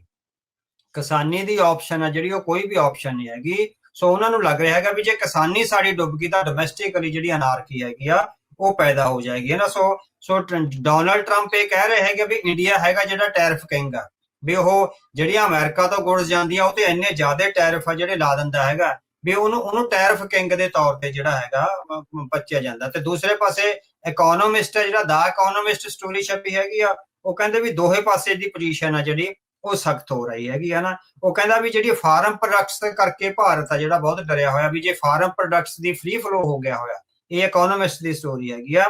ਸੋ ਵੀ ਉਹਦੇ ਨਾਲ ਆ ਜਿਹੜਾ ਭਾਰਤ ਦੀ ਜਿਹੜੀ ਇਕਨੋਮੀ ਦੀ ਰੀੜ ਦੀ ਹੱਡੀ ਹੈਗੀ ਆ, ਜਿਹੜੀ ਖੇਤੀ ਹੈਗੀ ਆ, ਸੋ ਖੇਤੀ ਬਹੁਤ ਬੁਰੀ ਤਰ੍ਹਾਂ ਅਫੈਕਟ ਹੋਵੇਗੀ। ਹਾਲਾਂਕਿ ਉਹਦੇ ਗਵਾਂਢੀ ਤੁਸੀਂ ਦੇਖੋ ਵੀਅਤਨਾਮ ਤੇ ਹਲੇ 20% ਹੀ ਹੈਗਾ ਹਨਾ। ਸੋ 5% ਭਾਰਤ ਦਾ ਇੱਕਦਮ ਵੱਧ ਲੱਗ ਗਿਆ ਤੇ ਐਕਸਟਰਾ ਪੈਨਲਟੀਜ਼ ਲੱਗਣਗੀਆਂ ਹਨਾ। ਸੋ ਇਹ ਹੈਗਾ ਤੇ ਇਸ ਤਰ੍ਹਾਂ ਨਾਲ ਹੁਣ ਜਿਹੜੀਆਂ ਇਸ ਟੈਰਿਫ ਵਾਰ ਵਿੱਚੋਂ ਜਿਹੜਾ ਇਕਨੋਮਿਸਟ ਤੇ ਦਾ ਨਿਊਯਾਰਕ ਟਾਈਮਸ ਕਹਿ ਰਿਹਾ ਵੀ ਇਕੱਲੇ ਕਿਸਾਨ ਹੀ ਤੰਗ ਨਹੀਂ ਹੈਗੇ, ਇਕੱਲੇ ਪੋਲੀਟੀਸ਼ੀਅਨ ਹੀ ਤੰਗ ਨਹੀਂ ਹੈਗੇ, ਵੱਡੇ ਵਪਾਰੀ ਵੀ ਤੰਗ ਹੈਗੇ ਹਨਾ।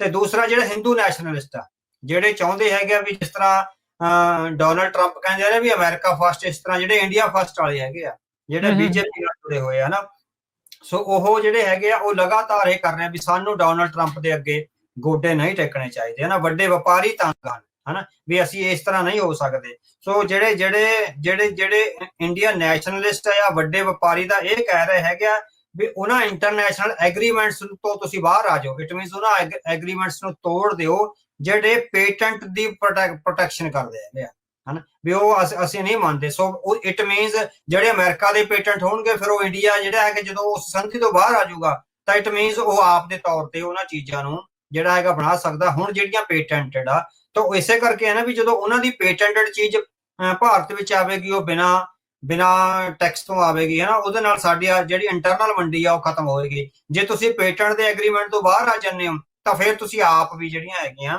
ਉਹ ਚੀਜ਼ਾਂ ਬਣਾ ਸਕਦੇ ਹੋ। ਇਸ ਸੰਦਰਭ ਵਿੱਚ ਦਾ ਇਕੋਨੋਮਿਸਟ ਨੇ ਨਾ ਉਹ ਇੱਕ ਮਿਸਟਰ ਅਜੇ ਸ੍ਰੀਵਾਸਤਵਾ ਹੈਗੀ ਆ ਉਹਦੇ ਨਾਲ ਇੰਟਰਵਿਊ ਕੀਤੀ ਹੈਗੀ ਆ, ਉਹ ਇੰਡੀਆ ਦੇ ਟ੍ਰੇਡ ਨੈਗੋਸ਼ੀਏਟਰ ਰਹੇ ਆ ਬਹੁਤ ਲੰਬੇ ਸਮੇਂ ਤੱਕ ਹਨਾ। ਤਾਂ ਉਹਨਾਂ ਨੇ ਤਾਂ ਸਪਸ਼ਟ ਕਿਹਾ ਵੀ ਕਹਿੰਦਾ Mister Trump wants to bully India ਹਨਾ, ਸੋ ਇਹ ਹੈਗਾ ਵੀ ਉਹ ਤਾਂ ਸਾਨੂੰ ਬੁਲੀ ਕਰਨਾ ਚਾਹੁੰਦਾ ਹਨਾ। ਹੁਣ ਉਹ ਕਹਿੰਦਾ ਸ੍ਰੀਵਾਸਤਵਾ ਨੇ ਕਿਹਾ ਵੀ ਭਾਰਤ ਫਿਰ ਟਰੰਪ ਤੇ ਭਰੋਸਾ ਕਰੇ ਜਾਂ ਨਾ ਕਰੇ ਹਨਾ, ਤੇ ਵੀ ਇਹ ਜਿਹੜੀ ਬੁਲਿੰਗ ਆ ਇਹ ਬੁਲਿੰਗ ਟਰੰਪ ਦੀ ਰੁਕਣੀ ਨਹੀਂ। ਜੇ ਤੁਸੀਂ 25% ਐਕਸੈਪਟ ਕਰ ਲਿਆ, ਉਹ ਸ੍ਰੀਵਾਸਤਵਾ ਕਹਿੰਦਾ ਵੀ ਇਹ ਬੁਲਿੰਗ ਰੁਕਣੀ ਨਹੀਂ, ਇਹ ਪਤਾ ਨਹੀਂ ਕਿੱਥੇ ਜਾ ਕੇ ਰੁਕਣੀ ਆ ਫਿਰ ਹਨਾ। ਵੀ ਇਸ ਲਈ ਟਰੰਪ ਤੇ ਹੁਣ ਭਰੋਸਾ ਕਰਨ ਨਾਲੋਂ ਸਾਨੂੰ ਹੋਈਆਂ ਹੋਰ ਆਪਸ਼ਨਸ ਆ, ਹੋਰ ਜਿਹੜੀਆਂ ਪ੍ਰੈਡਿਕਸ਼ਨਸ ਆ ਉਹਦੇ ਤੇ ਧਿਆਨ ਦੇਣਾ ਚਾਹੀਦਾ ਜੀ। ਆਈ ਥਿੰਕ ਇਹ ਫੋਰਨ ਪਾਲਿਸੀ ਦਾ ਜਿਹੜਾ ਆਰਟੀਕਲ ਸੀਗਾ ਜਾਂ ਜਿਹੜੇ ਫੋਰਨ ਪਾਲਿਸੀ ਦਾ। ਸੋ ਇਸੇ ਦੇ ਵਿੱਚ ਆਪਾਂ ਥੋੜਾ ਜਿਹਾ ਅੱਗੇ ਚੱਲੀਏ। ਨਿਊਯਾਰਕ ਟਾਈਮਜ਼ ਇਸ ਆਰਟੀਕਲ 'ਚ ਜਿੱਦਾਂ ਤੁਸੀਂ ਸ਼ੁਰੂਆਤ ਦੇ ਵਿੱਚ ਜ਼ਿਕਰ ਕੀਤਾ ਕੁਝ ਚੀਜ਼ਾਂ ਦਾ, ਅਮਰੀਕਾ ਭਾਰਤ ਦੀਆਂ ਕਿਹੜੀਆਂ ਚੀਜ਼ਾਂ ਦੇ ਉੱਤੇ ਇਹ ਟੈਕਸ ਲਗਾ ਰਿਹਾ ਤੇ ਉਸ ਦਾ ਭਾਰਤੀ ਮੰਡੀ ਦੇ ਉੱਤੇ ਨੁਕਸਾਨ ਕੀ ਹੋਊਗਾ, ਕਿੱਦਾਂ ਜਿਹੜਾ ਉਹ ਨੁਕਸਾਨ ਜਿਹੜਾ ਉਸ ਦਾ ਹੋ ਸਕਦਾ ਹੈ। ਹਾਂਜੀ। ਸੋ ਆਪਾਂ ਕੁਝ ਗੁੱਡਸ ਕਹੇ ਜਿੱਦਾਂ ਆਟੋ ਪਾਰਟਸ ਆ, ਕਿਉਂਕਿ ਜੇ ਅਮਰੀਕਾ ਵਿੱਚ ਸੇਮ ਆਟੋ ਪਾਰਟਸ ਜਿਹੜੇ ਬਣਾਏ ਜਾਂਦੇ ਹੈਗੇ ਆ ਤਾਂ ਉਹਦੇ ਕੀਮਤ ਆ ਜਿਹੜੀ ਬਹੁਤ ਜ਼ਿਆਦਾ ਹੁੰਦੀ ਆ। ਆਟੋ ਪਾਰਟਸ ਬਹੁਤ ਵੱਡੀ ਇੰਡਸਟਰੀ ਹੈਗੀ ਆ ਹਨਾ। ਸੋ ਉਹ ਕਿਉਂਕਿ ਭਾਰਤ ਵਿੱਚ ਚੀਪ ਲੇਬਰ ਹੈਗੀ ਆ ਉਹਦੇ ਕਰਕੇ, ਤੇ ਜਿਹੜਾ ਰॉ ਮਟੀਰੀਅਲ ਉਹ ਅਵੇਲੇਬਲ ਹੈਗਾ ਭਾਰਤ ਵਿੱਚ, ਸਟੀਲ ਵਗੈਰਾ, ਲੋਹਾ ਤੇ ਹੋਰ ਜਿਹੜਾ ਜ਼ਿੰਕ ਵਗੈਰਾ ਹੈਗੇ ਆ ਉਹ ਈਜ਼ੀਲੀ ਅਵੇਲੇਬਲ ਆ, ਜਾਂ ਉਹ ਜਿਸ ਤਰ੍ਹਾਂ ਚਾਈਨਾ ਤੋਂ ਹੈਗਾ ਇੰਪੋਰਟ ਕਰਕੇ ਉਹ ਕਰ ਲੈਂਦਾ ਹੈਗਾ। ਈਵਨ ਚਾਈਨਾ ਦੀ ਐਕਸਪੋਰਟ ਦਾ ਵੀ ਬਹੁਤ ਵੱਡਾ ਜਿਹੜਾ ਹੈਗਾ ਵੀ ਜਿਸ ਤੇ ਤਾਂ ਉਹ ਖਾਸ ਕਰਕੇ ਜਿਹੜੇ ਅਰਥ ਮਟੀਰੀਅਲ ਆ ਜਿਹੜੇ ਚਿੱਪਾਂ ਵਿੱਚ ਪੈਂਦੇ, ਤੇ ਉਹ ਤੋਂ ਬਾਅਦ ਆਟੋ ਪਾਰਟਸ ਚਾਈਨਾ ਤੋਂ ਵੀ ਬਹੁਤ ਜ਼ਿਆਦਾ ਐਕਸਪੋਰਟ ਹੁੰਦੇ ਆ। ਭਾਰਤ ਤੋਂ ਆਟੋ ਪਾਰਟ ਬਹੁਤ ਵੱਡੀ ਗਿਣਤੀ ਵਿੱਚ ਐਕਸਪੋਰਟ ਹੁੰਦੇ ਆ ਬਹੁਤ, ਕਿਉਂਕਿ ਉਹ ਚੀਪਰ ਪੈਂਦੇ ਹੈਗੇ। ਅਦਰਵਾਈਜ਼ ਜੇ ਅਮਰੀਕਨ ਮੇਡ ਹੋਣ ਜਾਂ ਯੂਰਪੀਅਨ ਮੇਡ ਹੋਣ ਤਾਂ ਉਹ ਬਹੁਤ ਜ਼ਿਆਦਾ ਜਿਹੜੇ ਹੈਗੇ ਆ ਮਹਿੰਗੇ ਹੁੰਦੇ ਆ। ਇਸੇ ਤਰ੍ਹਾਂ ਦਵਾਈਆਂ, ਫਾਰਮਾਸਿਊਟੀਕਲਸ, ਬਹੁਤ ਵੱਡੀ ਮਾਰਕੀਟ ਹੈ ਇੰਡੀਆ ਵਿੱਚ ਹਨਾ ਫਾਰਮਾਸਿਊਟੀਕਲਸ ਦੀ। ਸੋ ਉਹ ਚੀਪਰ ਰੇਟਸ ਤੇ ਜਿਹੜੀਆਂ ਜਾਂਦੀਆਂ ਉਹਦਾ, ਕਿਉਂਕਿ ਬਾਕੀ ਇਹ ਹੈਗਾ ਵੀ ਜਿਹੜੇ ਇੰਟੈਲੈਕਚੁਅਲ ਪ੍ਰਾਪਰਟੀ ਰਾਈਟਸ ਆ ਉਹਦੇ ਸਮਝੌਤੇ ਆ ਜਿਹੜੇ ਹਰੇਕ ਮੁਲਕ ਨਾਲ ਹੁੰਦੇ ਆ ਫਾਰਮਾਸਿਊਟੀਕਲਸ ਦੇ ਹਨਾ। ਬੇਸ਼ੱਕ ਇੰਡੀਆ ਵਿੱਚ ਜਿਹੜੀਆਂ ਲੋਕਲ ਦਵਾਈਆਂ ਨੇ ਉਹਨਾਂ ਬਾਰੇ ਬਹੁਤ ਸਾਰੀਆਂ ਜਿਹੜੀਆਂ ਚੰਗੀਆਂ ਖਬਰਾਂ ਨਹੀਂ ਆਉਂਦੀਆਂ, ਪਰ ਕਿਉਂਕਿ ਜਿਹੜੀਆਂ ਇੰਟਰਨੈਸ਼ਨਲ ਉਹਨਾਂ ਨੇ ਐਕਸਪੋਰਟ ਕਰਨੀਆਂ ਹੁੰਦੀਆਂ ਉਹ ਇੱਕ ਕਾਪੀਰਾਈਟ ਇੰਟੈਲੈਕਚੁਅਲ ਪ੍ਰਾਪਰਟੀ ਰਾਈਟ ਦੇ ਹਿਸਾਬ ਨਾਲ ਜਿਹੜੀ ਅੱਗੇ ਵਧਦੀ ਹੈਗੀ ਆ। ਸੋ ਫਾਰਮਾਸਿਊਟੀਕਲਸ ਇੰਡਸਟਰੀ ਬਹੁਤ ਬੁਰੀ ਤਰ੍ਹਾਂ ਜਿਹੜੀ ਪ੍ਰਭਾਵਿਤ ਹੋਵੇਗੀ। ਆਟੋ ਪਾਰਟਸ ਦੀ ਇੰਡਸਟਰੀ ਆ ਜਿਹੜੀ ਉਹ ਬਹੁਤ ਬੁਰੀ ਤਰ੍ਹਾਂ ਪ੍ਰਭਾਵਿਤ ਹੋਵੇਗੀ। ਉਸ ਤੋਂ ਬਾਅਦ ਤੁਸੀਂ ਦੇਖੋ ਵੀ ਇਲੈਕਟ੍ਰੀਕਲ ਗੁੱਡਸ ਆ ਜਿਹੜੇ, ਸੋ ਇਲੈਕਟ੍ਰੀਕਲ ਜਿਹੜੀਆਂ ਤਾਰਾਂ, ਬਲਬ, ਪਲੱਗ ਵਗੈਰਾ, ਇਹ ਸਾਰੀਆਂ ਇਹ ਜਿੰਨਾ ਕੁਝ ਵੀ ਹੈਗਾ ਜਿਹੜਾ ਇਲੈਕਟ੍ਰੀਕਲ ਗੁੱਡਸ ਵਾਲਾ ਹੈਗਾ ਇਹ ਵੀ ਜਿਹੜਾ ਹੈਗਾ ਭਾਰਤ ਤੋਂ ਬਹੁਤ ਵੱਡੀ ਗਿਣਤੀ ਵਿੱਚ ਐਕਸਪੋਰਟ ਹੁੰਦਾ। ਫਿਰ ਮਸਾਲੇ, ਦਾਲਾਂ, ਬਾਸਮਤੀ, ਹਾਲਾਂਕਿ ਬਾਸਮਤੀ ਅਮਰੀਕਾ ਵਿੱਚ ਵੀ ਆਪਣੀ ਹੁੰਦੀ ਹੈਗੀ ਆ, ਪਰ ਫਿਰ ਵੀ ਦੇ ਬਾਵਜੂਦ ਵੀ ਇੰਡੀਆ, ਪਾਕਿਸਤਾਨ ਤੋਂ ਖਾਸ ਕਰਕੇ ਜਿਹੜੀ ਹੈਗੀ ਆ ਬਾਸਮਤੀ ਤੇ ਹੋਰ ਜਿਹੜੇ ਪ੍ਰੋਡਕਟਸ ਆ ਉਹ ਹੁੰਦੇ ਆ। ਸੋ ਕਾਫੀ ਵੱਡੀ ਮਾਰਕੀਟ ਹੈਗੀ ਆ ਮਸਾਲਿਆਂ ਦੀ, ਦਾਲਾਂ ਦੀ, ਆਟੋ ਪਾਰਟਸ ਦੀ, ਫਾਰਮਾਸਿਊਟੀਕਲਸ ਦੀਆਂ। ਇਹ ਮੇਨ ਪ੍ਰੋਡਕਟ ਨੇ।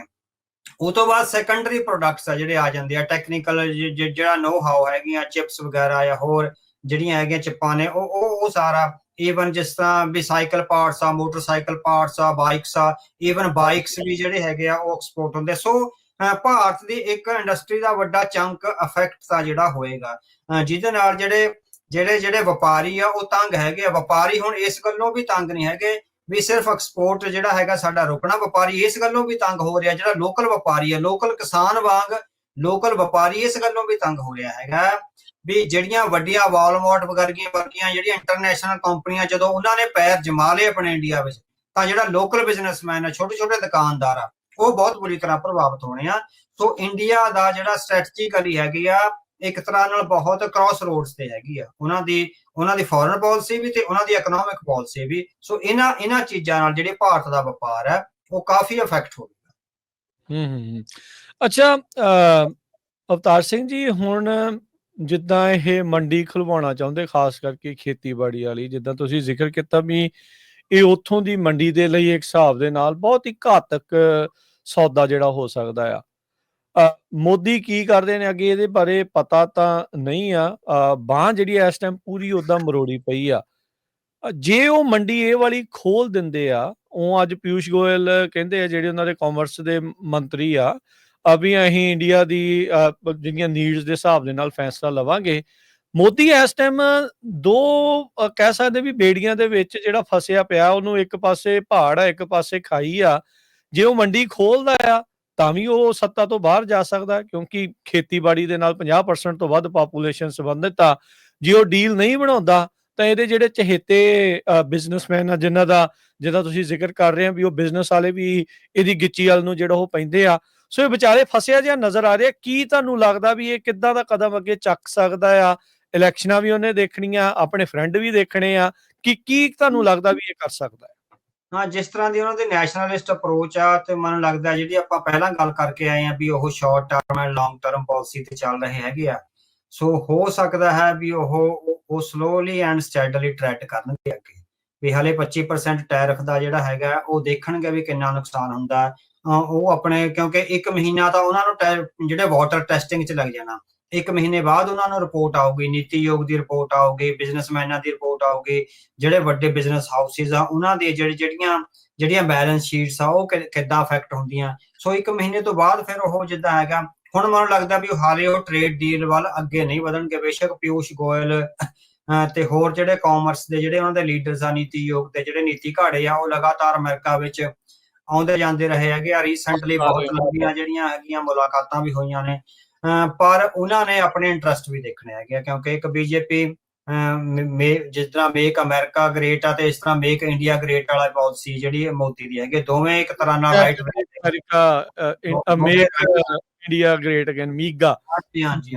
ਸੋ ਇੰਡੀਆ ਗ੍ਰੇਟ ਵਾਲੇ ਵੀ ਜਿਹੜੇ ਹੈਗੇ ਆ, ਸੋ ਉਹਨਾਂ ਦੀ ਸਾਰੀ ਜਿਹੜੀ ਹੈਗੀ ਆ ਰਾਜਨੀਤੀ ਔਰ ਜਿਹੜੀ ਉਹਨਾਂ ਦੀ ਫਿਲਾਸਫੀ ਆ ਉਹ ਖਤਮ ਹੁੰਦੀ ਆ ਜੇ ਉਹ ਇੰਨੀ ਵੱਡੀ ਟ੍ਰੇਡ ਡੀਲ ਆ ਜਿਹੜੀ ਉਹ ਕਰ ਲੈਂਦੇ ਹੈਗੇ ਆ। ਜੇ 0% ਟੈਰਿਫ ਤੇ ਉਹਦਾ ਫਲੋ ਆਫ ਮਾਰਕੀਟ ਆ ਜਿਹੜੀ ਹੋ ਜਾਂਦੀ ਆ, ਤਾਂ ਭਾਰਤ ਦਾ ਕਿਸਾਨ, ਭਾਰਤ ਦੀ ਇੰਡਸਟਰੀ, ਉਹਦੇ ਨਾਲ ਜੌਬਸ ਵੀ ਲਾਸਿਸ ਹੋਣਗੀਆਂ। ਸੋ ਈਵਨ ਕਿਸਾਨੀ ਚੋਂ ਤਾਂ ਜਿਹੜੀਆਂ ਜੌਬ ਲਾਸਿਸ ਹੋਣੀਆਂ ਹੈਗੀਆਂ, ਪਰ ਜਿਹੜੀ ਵਾਈਟ ਕਾਲਰ ਜੌਬਸ ਹੈਗੀਆਂ, ਜਿਹੜੀ ਇੰਡਸਟਰੀ ਨਾਲ ਸੰਬੰਧਿਤ ਆ, ਕਿੰਨੇ MBA ਮੈਨੇਜਰ, ਉਹਨਾਂ ਨੇ ਵੱਖ-ਵੱਖ ਕਿਸਮ ਦੇ ਮੈਨੇਜਰ ਰੱਖੇ ਹੋਏ ਆ, ਫੋਰਨ ਪਾਲਿਸੀ ਦੇ ਜਾਂ ਫੋਰਨ ਟ੍ਰੇਡ ਦੇ, ਮਤਲਬ ਕਿ ਉਹਨਾਂ ਦੇ ਇੰਨੀ ਜ਼ਿਆਦਾ ਬਾਈਫਰਕੇਸ਼ਨ ਆ, ਬੈਂਕਿੰਗ ਚੋਂ ਜਾਣਗੀਆਂ, ਇੰਡਸਟਰੀ ਚੋਂ ਜਾਣਗੀਆਂ, ਉਹ ਜੌਬ ਲਾਸਿਸ ਜਿਹੜੇ ਉਹ ਬੱਚੇ ਵਿਹਲੇ ਹੋਣੇ ਆ। ਸੋ ਉਹ ਜਿਹੜਾ ਗੈਪ ਜਿਹੜਾ ਫਿਲ ਅਪ ਨਹੀਂ ਹੋਣਾ। ਸੋ ਭਾਰਤ ਲਈ ਬੜੀ ਹੈਗੀ ਆ ਕ੍ਰਾਸ ਰੋਡਸ ਹੈਗੀ ਆ, ਇਕਨੋਮਿਕਲੀ ਕ੍ਰਾਸ ਰੋਡਸ ਆ, ਕੱਲਾ ਇਕਨੋਮਿਕਲੀ ਨਹੀਂ, ਇਹਦੇ ਨਾਲ ਸਟ੍ਰੈਟਜੀਕਲੀ ਵੀ ਬੁਲਿੰਗ ਹੋ ਰਹੀ ਆ ਉਹਨਾਂ ਦੀ, ਹਨਾ। ਉਹ ਸਮਝ ਰਿਹਾ ਵੀ ਸਾਨੂੰ ਜਿਹੜਾ ਹੈਗਾ ਵੀ ਅਮਰੀਕਾ ਜਿਹੜਾ ਇੱਕ ਚੰਗਾ ਅਲਾਈ ਨਹੀਂ ਰਹਿ ਗਿਆ। ਭਾਰਤ ਵਿੱਚ ਜਿਹੜੇ ਉਹਨਾਂ ਦੇ ਡਿਪਲੋਮੈਟਸ ਆ, ਉਹਦੇ ਵਿੱਚ ਇਹ ਗੱਲ ਆ ਰਹੀ ਆ ਵੀ ਜਿਸ ਤਰ੍ਹਾਂ ਸਾਡੀ ਆਰਮ ਟਵਿਸਟਿੰਗ ਜਾਂ ਬਾਂਹ ਮਰੋੜੀ ਜਾ ਰਹੀ ਹੈ, ਉਹਦੇ ਹਿਸਾਬ ਨਾਲ ਸਾਨੂੰ ਹੁਣ ਦੇਖਣਾ ਪਊਗਾ ਵੀ ਇਕਨੋਮਿਕਲੀ ਅਸੀਂ ਆਊਟ ਆਫ ਅਮਰੀਕਾ ਹੋਰ ਮੰਡੀਆਂ ਐਕਸਪਲੋਰ ਕਰੀਏ, ਤੇ ਜਿਹੜੀ ਸਟ੍ਰੈਟਜੀਕਲੀ ਹੈਗੀ ਆ ਵੀ ਆਪਣੇ ਗਵਾਂਢੀ ਨਾਲ ਫਿਰ ਇੰਨੇ ਸੰਬੰਧ ਨਾ ਵਿਗਾੜੀਏ, ਚਾਈਨਾ ਨਾਲ, ਵੀ ਘੱਟੋ ਘੱਟ ਜੇ ਉਹ ਬਹੁਤ ਵਧੀਆ ਅਲਾਈ ਨਹੀਂ ਹੋਊਗਾ, ਘੱਟੋ ਘੱਟ ਦੁਸ਼ਮਣੀ ਨਾ ਉਹਦੇ ਨਾਲ ਪਾਈਏ। ਸੋ ਇਸ ਤਰ੍ਹਾਂ ਦੀ ਜਿਹੜੀ ਪਾਲਿਸੀ ਆ, ਹਾਂ ਇਕਨੋਮਿਕਲੀ ਬਹੁਤ ਇਫੈਕਟ ਆ ਜਿਹੜਾ ਹੋ ਸਕਦਾ ਮੰਡੀਆਂ ਵੀ, ਤੇ ਜਿਹੜੇ ਹੈਗੇ ਆ ਇਹਨਾਂ ਦੇ ਵਪਾਰ ਹੈਗੇ ਨੇ। ਸੋ ਵੱਡੇ ਇਹਦੇ ਚ ਹੋ ਸਕਦਾ ਵੀ ਅੰਬਾਨੀ ਅਡਾਨੀ ਉਹਨਾਂ ਨੂੰ ਕੋਈ ਬਹੁਤਾ ਫਰਕ ਨਾ ਪਵੇ, ਪਰ ਜਿਹੜਾ ਮੀਡੀਅਮ ਵਪਾਰੀ ਹੈਗਾ, ਜਿਹੜਾ ਐਕਸਪੋਰਟ ਬੇਸਡ ਵਪਾਰੀ ਹੈ, ਜਿਹੜਾ ਬੰਬੇ ਬੈਠਾ, ਗੁਜਰਾਤ ਬੈਠਾ, ਜਿਹੜਾ ਐਕਸਪੋਰਟ ਨਾਲ ਸੰਬੰਧਿਤ ਹੈ, ਜਾਂ ਜਿਹੜੀ ਮੈਨੂਫੈਕਚਰਿੰਗ ਇੰਡਸਟਰੀ ਹੈਗੀ ਆਟੋ ਪਾਰਟਸ ਦੀ, ਹੁਣ ਅਮਰੀਕਾ ਵਿੱਚ ਆਏ ਤਾਂ ਹੈ ਨੇ ਵੀ ਮਤਲਬ ਕਿ ਟੰਨਾਂ ਦੇ ਟਨ, ਲੱਖਾਂ ਟੰਨਾਂ ਦੇ ਹਿਸਾਬ ਨਾਲ ਜਿਹੜਾ ਆਟੋ ਪਾਰਟ ਜਾਏਗਾ, ਲੱਖਾਂ ਟੰਨਾਂ ਦੇ ਹਿਸਾਬ ਨਾਲ ਦਵਾਈਆਂ ਜਾ ਰਹੀਆਂ ਹੈਗੀਆਂ। ਇਸੇ ਤਰ੍ਹਾਂ ਜਿਹੜੇ ਜੈਮਸ ਹੈਗੇ ਆ ਉਹ ਜਾ ਰਹੇ ਹੈਗੇ ਆ। ਸੋ ਐਗਰੀਕਲਚਰ ਪ੍ਰੋਡਕਟਸ ਆ, ਦਾਲਾਂ ਵਗੈਰਾ, ਮਸਾਲੇ ਵਗੈਰਾ ਇੰਡੀਆ ਦੇ, ਤੇ ਹੋਰ ਕਿੰਨਾ ਕੁਛ ਆ ਜਿਹੜਾ ਉਹ ਜਾ ਰਿਹਾ ਹੈਗਾ। ਸੋ ਬਹੁਤ ਵੱਡਾ ਇੰਡਸਟਰੀ ਦਾ ਚੰਕ ਆ ਜਿਹੜਾ ਉਹ ਅਫੈਕਟ ਹੋਊਗਾ।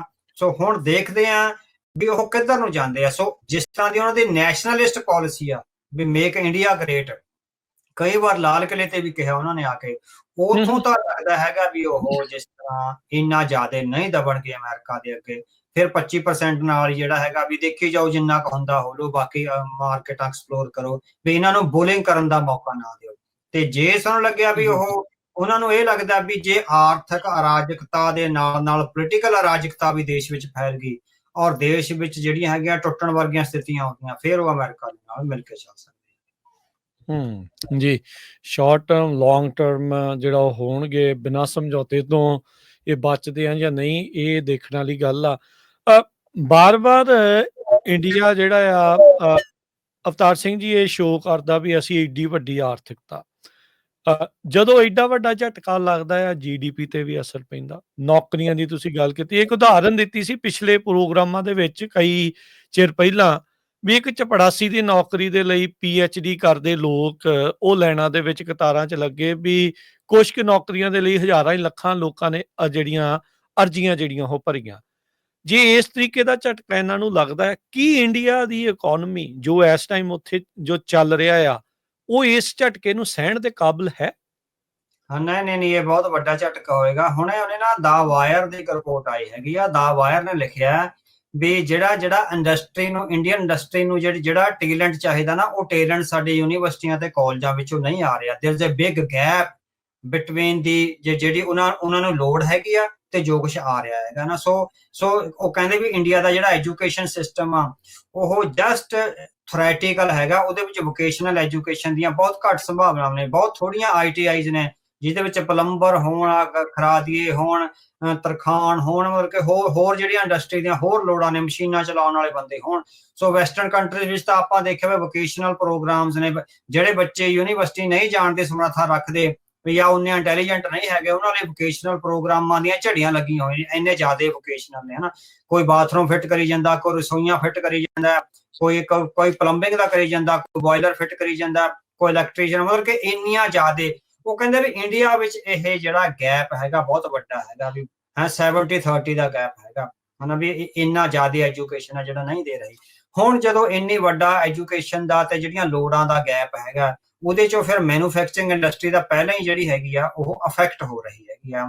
ਉਸ ਮੈਨੂਫੈਕਚਰਿੰਗ ਦੀ ਇਫੈਕਟ ਨੂੰ ਤੁਸੀਂ ਦੇਖੋ ਵੀ ਜਦੋਂ ਇਹ ਟ੍ਰੇਡ ਵਾਰ ਦੇ ਇਸ ਤਰ੍ਹਾਂ ਦੇ ਝਟਕੇ ਲੱਗਣੇ ਹੈਗੇ ਆ, ਫਿਰ ਭਾਰਤ ਆ ਜਿਹੜਾ ਬਹੁਤ ਆਪਾਂ ਕਹਿ ਸਕਦੇ ਹਾਂ ਵੀ ਇੱਕ ਬੁਰੀ ਤਰ੍ਹਾਂ ਲੜਖੜਾਉਣ ਦੀ ਸਥਿਤੀ ਵਿੱਚ ਆਏਗਾ ਹੈਗਾ। ਸੋ ਜਦੋਂ ਜੌਬਲੈਸਨੈਸ ਹੋਣੀ ਆ, ਪੋਲੀਟੀਕਲ ਕਿਆਸ ਪੈਦਾ ਹੋਣਾ ਹੈਗਾ, ਆਰਥਿਕਤਾ ਨੇ ਡਾਵਾਡੋਲ ਹੋਣਾ, ਜਿਹੜਾ ਸੈਂਸੈਕਸ ਹੈਗਾ ਉਹ ਥੱਲੇ ਆਊਗਾ। ਸੋ ਇਹ ਫਿਰ ਮਲਟੀਫੇਸਟਡ ਜਿਹੜੇ ਆਪਾਂ ਕਹਿ ਸਕਦੇ ਹਾਂ ਨਾ ਵੀ ਫਰੰਟ ਖੁੱਲਣੇ ਹੈਗੇ ਆ, ਮਲਟੀਫੇਸਟਡ ਚੈਲੰਜਸ ਆ ਜਿਹੜੇ ਖੁੱਲਣੇ ਹੈਗੇ। ਉਹਦੇ ਨਾਲ ਪੋਲੀਟੀਕਲ ਕਿਆਸ ਆ, ਜਿਹੜੀ ਅਨਾਰਕੀ ਆ, ਜਾਂ ਜਿਹੜਾ ਇੰਡੀਆ ਨੂੰ ਮਜ਼ਬੂਤ ਰੱਖਣ ਦਾ ਜਾਂ ਇੱਕ ਰੱਖਣ ਦਾ ਇੱਕ ਭਾਰਤੀ ਜਨਤਾ ਪਾਰਟੀ ਇੱਕ ਤਰ੍ਹਾਂ ਨਾਲ ਸੁਪਨਾ ਔਰ ਜਿਹੜਾ ਨਾਰਾ ਲੈ ਕੇ ਆਈ ਆ, ਉਹ ਕਾਫੀ ਕੁਛ ਆ ਜਿਹੜੀਆਂ ਗੱਲਾਂ ਨੇ ਸਾਡੇ ਸਾਹਮਣੇ ਆਉਂਗੀਆਂ। ਕਮਜ਼ੋਰ ਆਰਥਿਕਤਾ ਬਹੁਤ ਇਸ ਤਰ੍ਹਾਂ ਕਮਜ਼ੋਰੀ ਆ। ਤੁਸੀਂ ਦੇਖੋ ਵੀ ਜਿਹੜੀ ਆਰਥਿਕਤਾ ਦੀ ਕਮਜ਼ੋਰੀ ਹੁੰਦੀ ਆ ਉਹ ਲੀਡਰ ਦੇ ਚਿਹਰੇ ਤੋਂ ਜਿਹੜੀ ਨਜ਼ਰ ਆ ਜਾਂਦੀ ਹੈਗੀ। ਹੁਣ ਤੁਸੀਂ ਦੇਖੋ, ਤੁਸੀਂ ਨਰਿੰਦਰ ਮੋਦੀ ਦੀ ਫੇਸ ਰੀਡਿੰਗ ਕਰੋ, as a journalist face reading ਕਰੋ। ਜਦੋਂ ਨਰਿੰਦਰ ਮੋਦੀ ਇੰਡੀਆ ਵਿੱਚ ਚੋਣਾਂ ਵਿੱਚ ਰੈਲੀਆਂ ਕਰਦੇ ਹੁੰਦੇ ਆ ਤਾਂ ਉਹਨਾਂ ਦੇ ਚਿਹਰੇ ਤੇ ਜਿਹੜਾ ਭਰੋਸਾ ਹੁੰਦਾ, ਜਿਹੜਾ ਸਵੈਮਾਨ ਹੁੰਦਾ, ਤੇ ਉਹ ਦੇਖਣ ਵਾਲਾ ਹੁੰਦਾ। ਵੀ ਜਦੋਂ ਤੁਸੀਂ ਦੇਖਿਆ ਵੀ ਰਾਜਸਥਾਨ ਚ ਪਿਛਲੇ ਸਾਲ ਕਹਿੰਦੇ ਸੀ ਵੀ ਤੁਹਾਡੇ ਮੰਗਲ ਸੂਤਰ ਵੀ ਖੋਹ ਲੈਣਗੇ ਜਾਂ ਕੁਛ ਨਾ, ਉਹ ਕਿੰਨੇ ਸਵੈਮਾਨ ਨਾਲ, ਕਿੰਨਾ ਵੱਡਾ ਭਰੋਸਾ ਉਹਨਾਂ ਦੇ ਚਿਹਰੇ ਤੇ ਹੁੰਦਾ। ਉਹ ਤੋਂ ਬਿਨਾਂ ਹੁਣ ਤੁਸੀਂ ਦੇਖੋ, ਜਦੋਂ ਉਹ ਡੋਨਾਲਡ ਟਰੰਪ ਨੂੰ ਵਾਈਟ ਹਾਊਸ ਵਿੱਚ ਮਿਲਦੇ ਆ, ਜਿੱਦਾਂ ਮੂੰਹ ਉੜਿਆ ਵਾ ਹੁੰਦਾ ਹਨਾ, ਬਿਲਕੁਲ ਮਤਲਬ ਕਿ ਕੋਈ ਭਰੋਸਾ ਨਹੀਂ ਹੁੰਦਾ ਉਹਨਾਂ ਤੇ ਹਨਾ। ਹੁਣ ਆਹ G7 ਸਮਿਟ ਤੁਸੀਂ ਦੇਖੋ, ਫਰਾਂਸ ਦੇ ਰਾਸ਼ਟਰਪਤੀ ਮੈਕਰੋਨ ਨੂੰ ਮਿਲੇ ਆ, ਮੂੰਹ ਜਿਸ ਤਰ੍ਹਾਂ ਵੀ ਮਤਲਬ ਕਿ ਕੋਈ ਸਵੈ ਭਰੋਸਾ ਨਹੀਂ, ਸੈਲਫ ਕੌਨਫੀਡੈਂਸ ਨਰਿੰਦਰ ਮੋਦੀ ਦੇ ਚਿਹਰੇ ਤੇ ਨਹੀਂ ਸੀ। ਹੁਣ ਕੀਰ ਸਟਾਰਮਰ ਨੂੰ ਮਿਲਿਆ ਲੰਡਨ ਵਿੱਚ, ਉਹੀ ਗੱਲਾਂ ਜਿਸ ਤਰ੍ਹਾਂ ਫੇਰ ਆ। ਸੋ ਲੀਡਰ ਨੂੰ ਪਤਾ, ਹੁਣ ਉਹਨਾਂ ਨੂੰ ਪਤਾ, ਨਰਿੰਦਰ ਮੋਦੀ ਨੂੰ ਪਤਾ ਵੀ ਸਾਡੀ ਅੰਦਰਲੀ ਹਾਲਤ ਕੀ ਆ, ਸਾਡੀ ਆਰਥਿਕਤਾ ਦੀ ਅਸਲੀਅਤ ਕੀ ਆ। ਇਸੇ ਕਰਕੇ ਉਸ ਸੈਲਫ ਕੌਨਫੀਡੈਂਸ ਨਾਲ ਉਹ ਵੈਸਟਰਨ ਲੀਡਰਸ ਨੂੰ ਨਹੀਂ ਮਿਲ ਰਹੇ। ਉਹਨਾਂ ਦੇ ਚਿਹਰੇ ਦਾ ਜਿਹੜੇ ਫੇਸ ਰੀਡਿੰਗਸ ਆ, ਜਿਹੜੇ ਜੈਸਚਰਸ ਆ, ਉਹ ਜਦੋਂ ਭਾਰਤ ਵਿੱਚ ਰਾਹੁਲ ਗਾਂਧੀ ਦੇ ਖਿਲਾਫ ਬੋਲਦੇ ਆ ਜਾਂ ਸਿੱਖਾਂ ਜਾਂ ਮੁਸਲਮਾਨਾਂ ਦੇ ਖਿਲਾਫ ਬੋਲਦੇ ਆ ਤਾਂ ਇੱਕ ਕੌਨਫੀਡੈਂਸ ਹੁੰਦਾ, ਜਿਹੜੇ ਇੱਕ ਬਹੁਤ ਜਿੱਦਾਂ ਦਲੇਰ ਆਦਮੀ ਦਾ ਕੌਨਫੀਡੈਂਸ ਹੁੰਦਾ। ਪਰ ਜਦੋਂ ਉਹ ਵਿਦੇਸ਼ੀ ਕਿਸੇ ਵੀ ਲੀਡਰ ਨੂੰ ਮਿਲਦੇ ਆ ਤਾਂ ਉਹਨਾਂ ਵਿੱਚੋਂ ਇੱਕ ਉਹ ਸੈਲਫ ਕੌਨਫੀਡੈਂਸ ਦੀ ਕਮੀ ਹੁੰਦੀ ਆ। ਇਹ ਸੈਲਫ ਕੌਨਫੀਡੈਂਸ ਤਾਂ ਕਮੀ ਹੁੰਦੀ ਆ ਕਿਉਂਕਿ ਲੀਡਰ ਨੂੰ ਪਤਾ ਵੀ ਦੇਸ਼ ਦੀ ਆਰਥਿਕਤਾ ਤੇ ਪਾਲਿਸੀ ਨੂੰ ਅਸੀਂ ਡਾਟੇ ਨੂੰ ਮੈਨੂਪੂਲੇਟ ਕਰਕੇ ਇਹ ਦੱਸ ਰਹੇ ਹਾਂ ਵੀ ਬਹੁਤ ਵਧੀਆ ਹੈਗੀ ਆ, ਅਸਲ ਵਿੱਚ ਬਹੁਤ ਕਮਜ਼ੋਰ ਆ ਆਰਥਿਕਤਾ। ਸੋ ਭਾਰਤ ਦੀ ਆਰਥਿਕਤਾ ਬੜੇ ਚੈਲੰਜਿੰਗ ਫੇਸ ਵਿੱਚ ਆ। ਉਹ ਚੈਲੰਜਿੰਗ ਫੇਸ ਕੱਲਾ ਨਰਿੰਦਰ ਮੋਦੀ ਦੇ ਆਉਣ ਨਾਲ ਨਹੀਂ ਆਇਆ। ਭਾਰਤ ਦਾ ਜਿਹੜਾ ਇਨਹੈਰਿਟਡ ਹੈਗਾ, ਇਹਨੂੰ ਜਿੱਦਾਂ ਆਪਾਂ ਕਹਿ ਸਕਦੇ ਆ ਵੀ ਵਿਰਸੇ ਚੋਂ ਮਿਲਿਆ। ਵਿਰਸੇ ਚੋਂ ਕਿਵੇਂ ਮਿਲਿਆ? 1947 ਤੋਂ ਪਹਿਲਾਂ ਜਾਂ ਬਾਅਦ ਜਿਹੜਾ ਹੈਗਾ, ਉੱਥੇ ਜਿਹੜੀ ਹੈਗੀ ਆ ਐਗਰੀਕਲਚਰ ਬੇਸਡ ਸਾਰੀ ਇਕਨੋਮੀ ਸੀ। ਐਗਰੀਕਲਚਰ ਬੇਸਡ ਜਿਹੜੀ ਇਕਨੋਮੀ ਹੈਗੀ ਆ, ਉਹਦੇ ਵਿੱਚ ਇੰਡਸਟਰੀਅਲ ਰੈਵੋਲੂਸ਼ਨ ਨਹੀਂ ਆਇਆ ਜਿਹੜਾ ਵੈਸਟ ਵਿੱਚ ਆਇਆ। ਵੈਸਟ ਨੇ ਜਿੱਥੇ ਵੈਸਟ ਅੱਜ ਪਹੁੰਚਿਆ, ਉਹ ਉਸ ਸਮੇਂ ਪਹੁੰਚਿਆ, ਉਹ ਵੀ ਐਗਰੇਰੀਅਨ ਸੋਸਾਇਟੀ ਸੀ, ਐਗਰੀਕਲਚਰ ਸੋਸਾਇਟੀ ਸੀ। ਫਿਰ 100 ਸਾਲ ਉਹਨਾਂ ਨੇ ਇੰਡਸਟਰੀਅਲ ਰੈਵੋਲੂਸ਼ਨ ਹੰਢਾਇਆ। ਇੰਡੀਆ ਨੇ ਉਹ 100 ਸਾਲ ਦਾ ਰੈਵੋਲੂਸ਼ਨ, ਇੰਡਸਟਰੀਅਲ ਰੈਵੋਲੂਸ਼ਨ ਨਹੀਂ ਹੰਢਾਇਆ।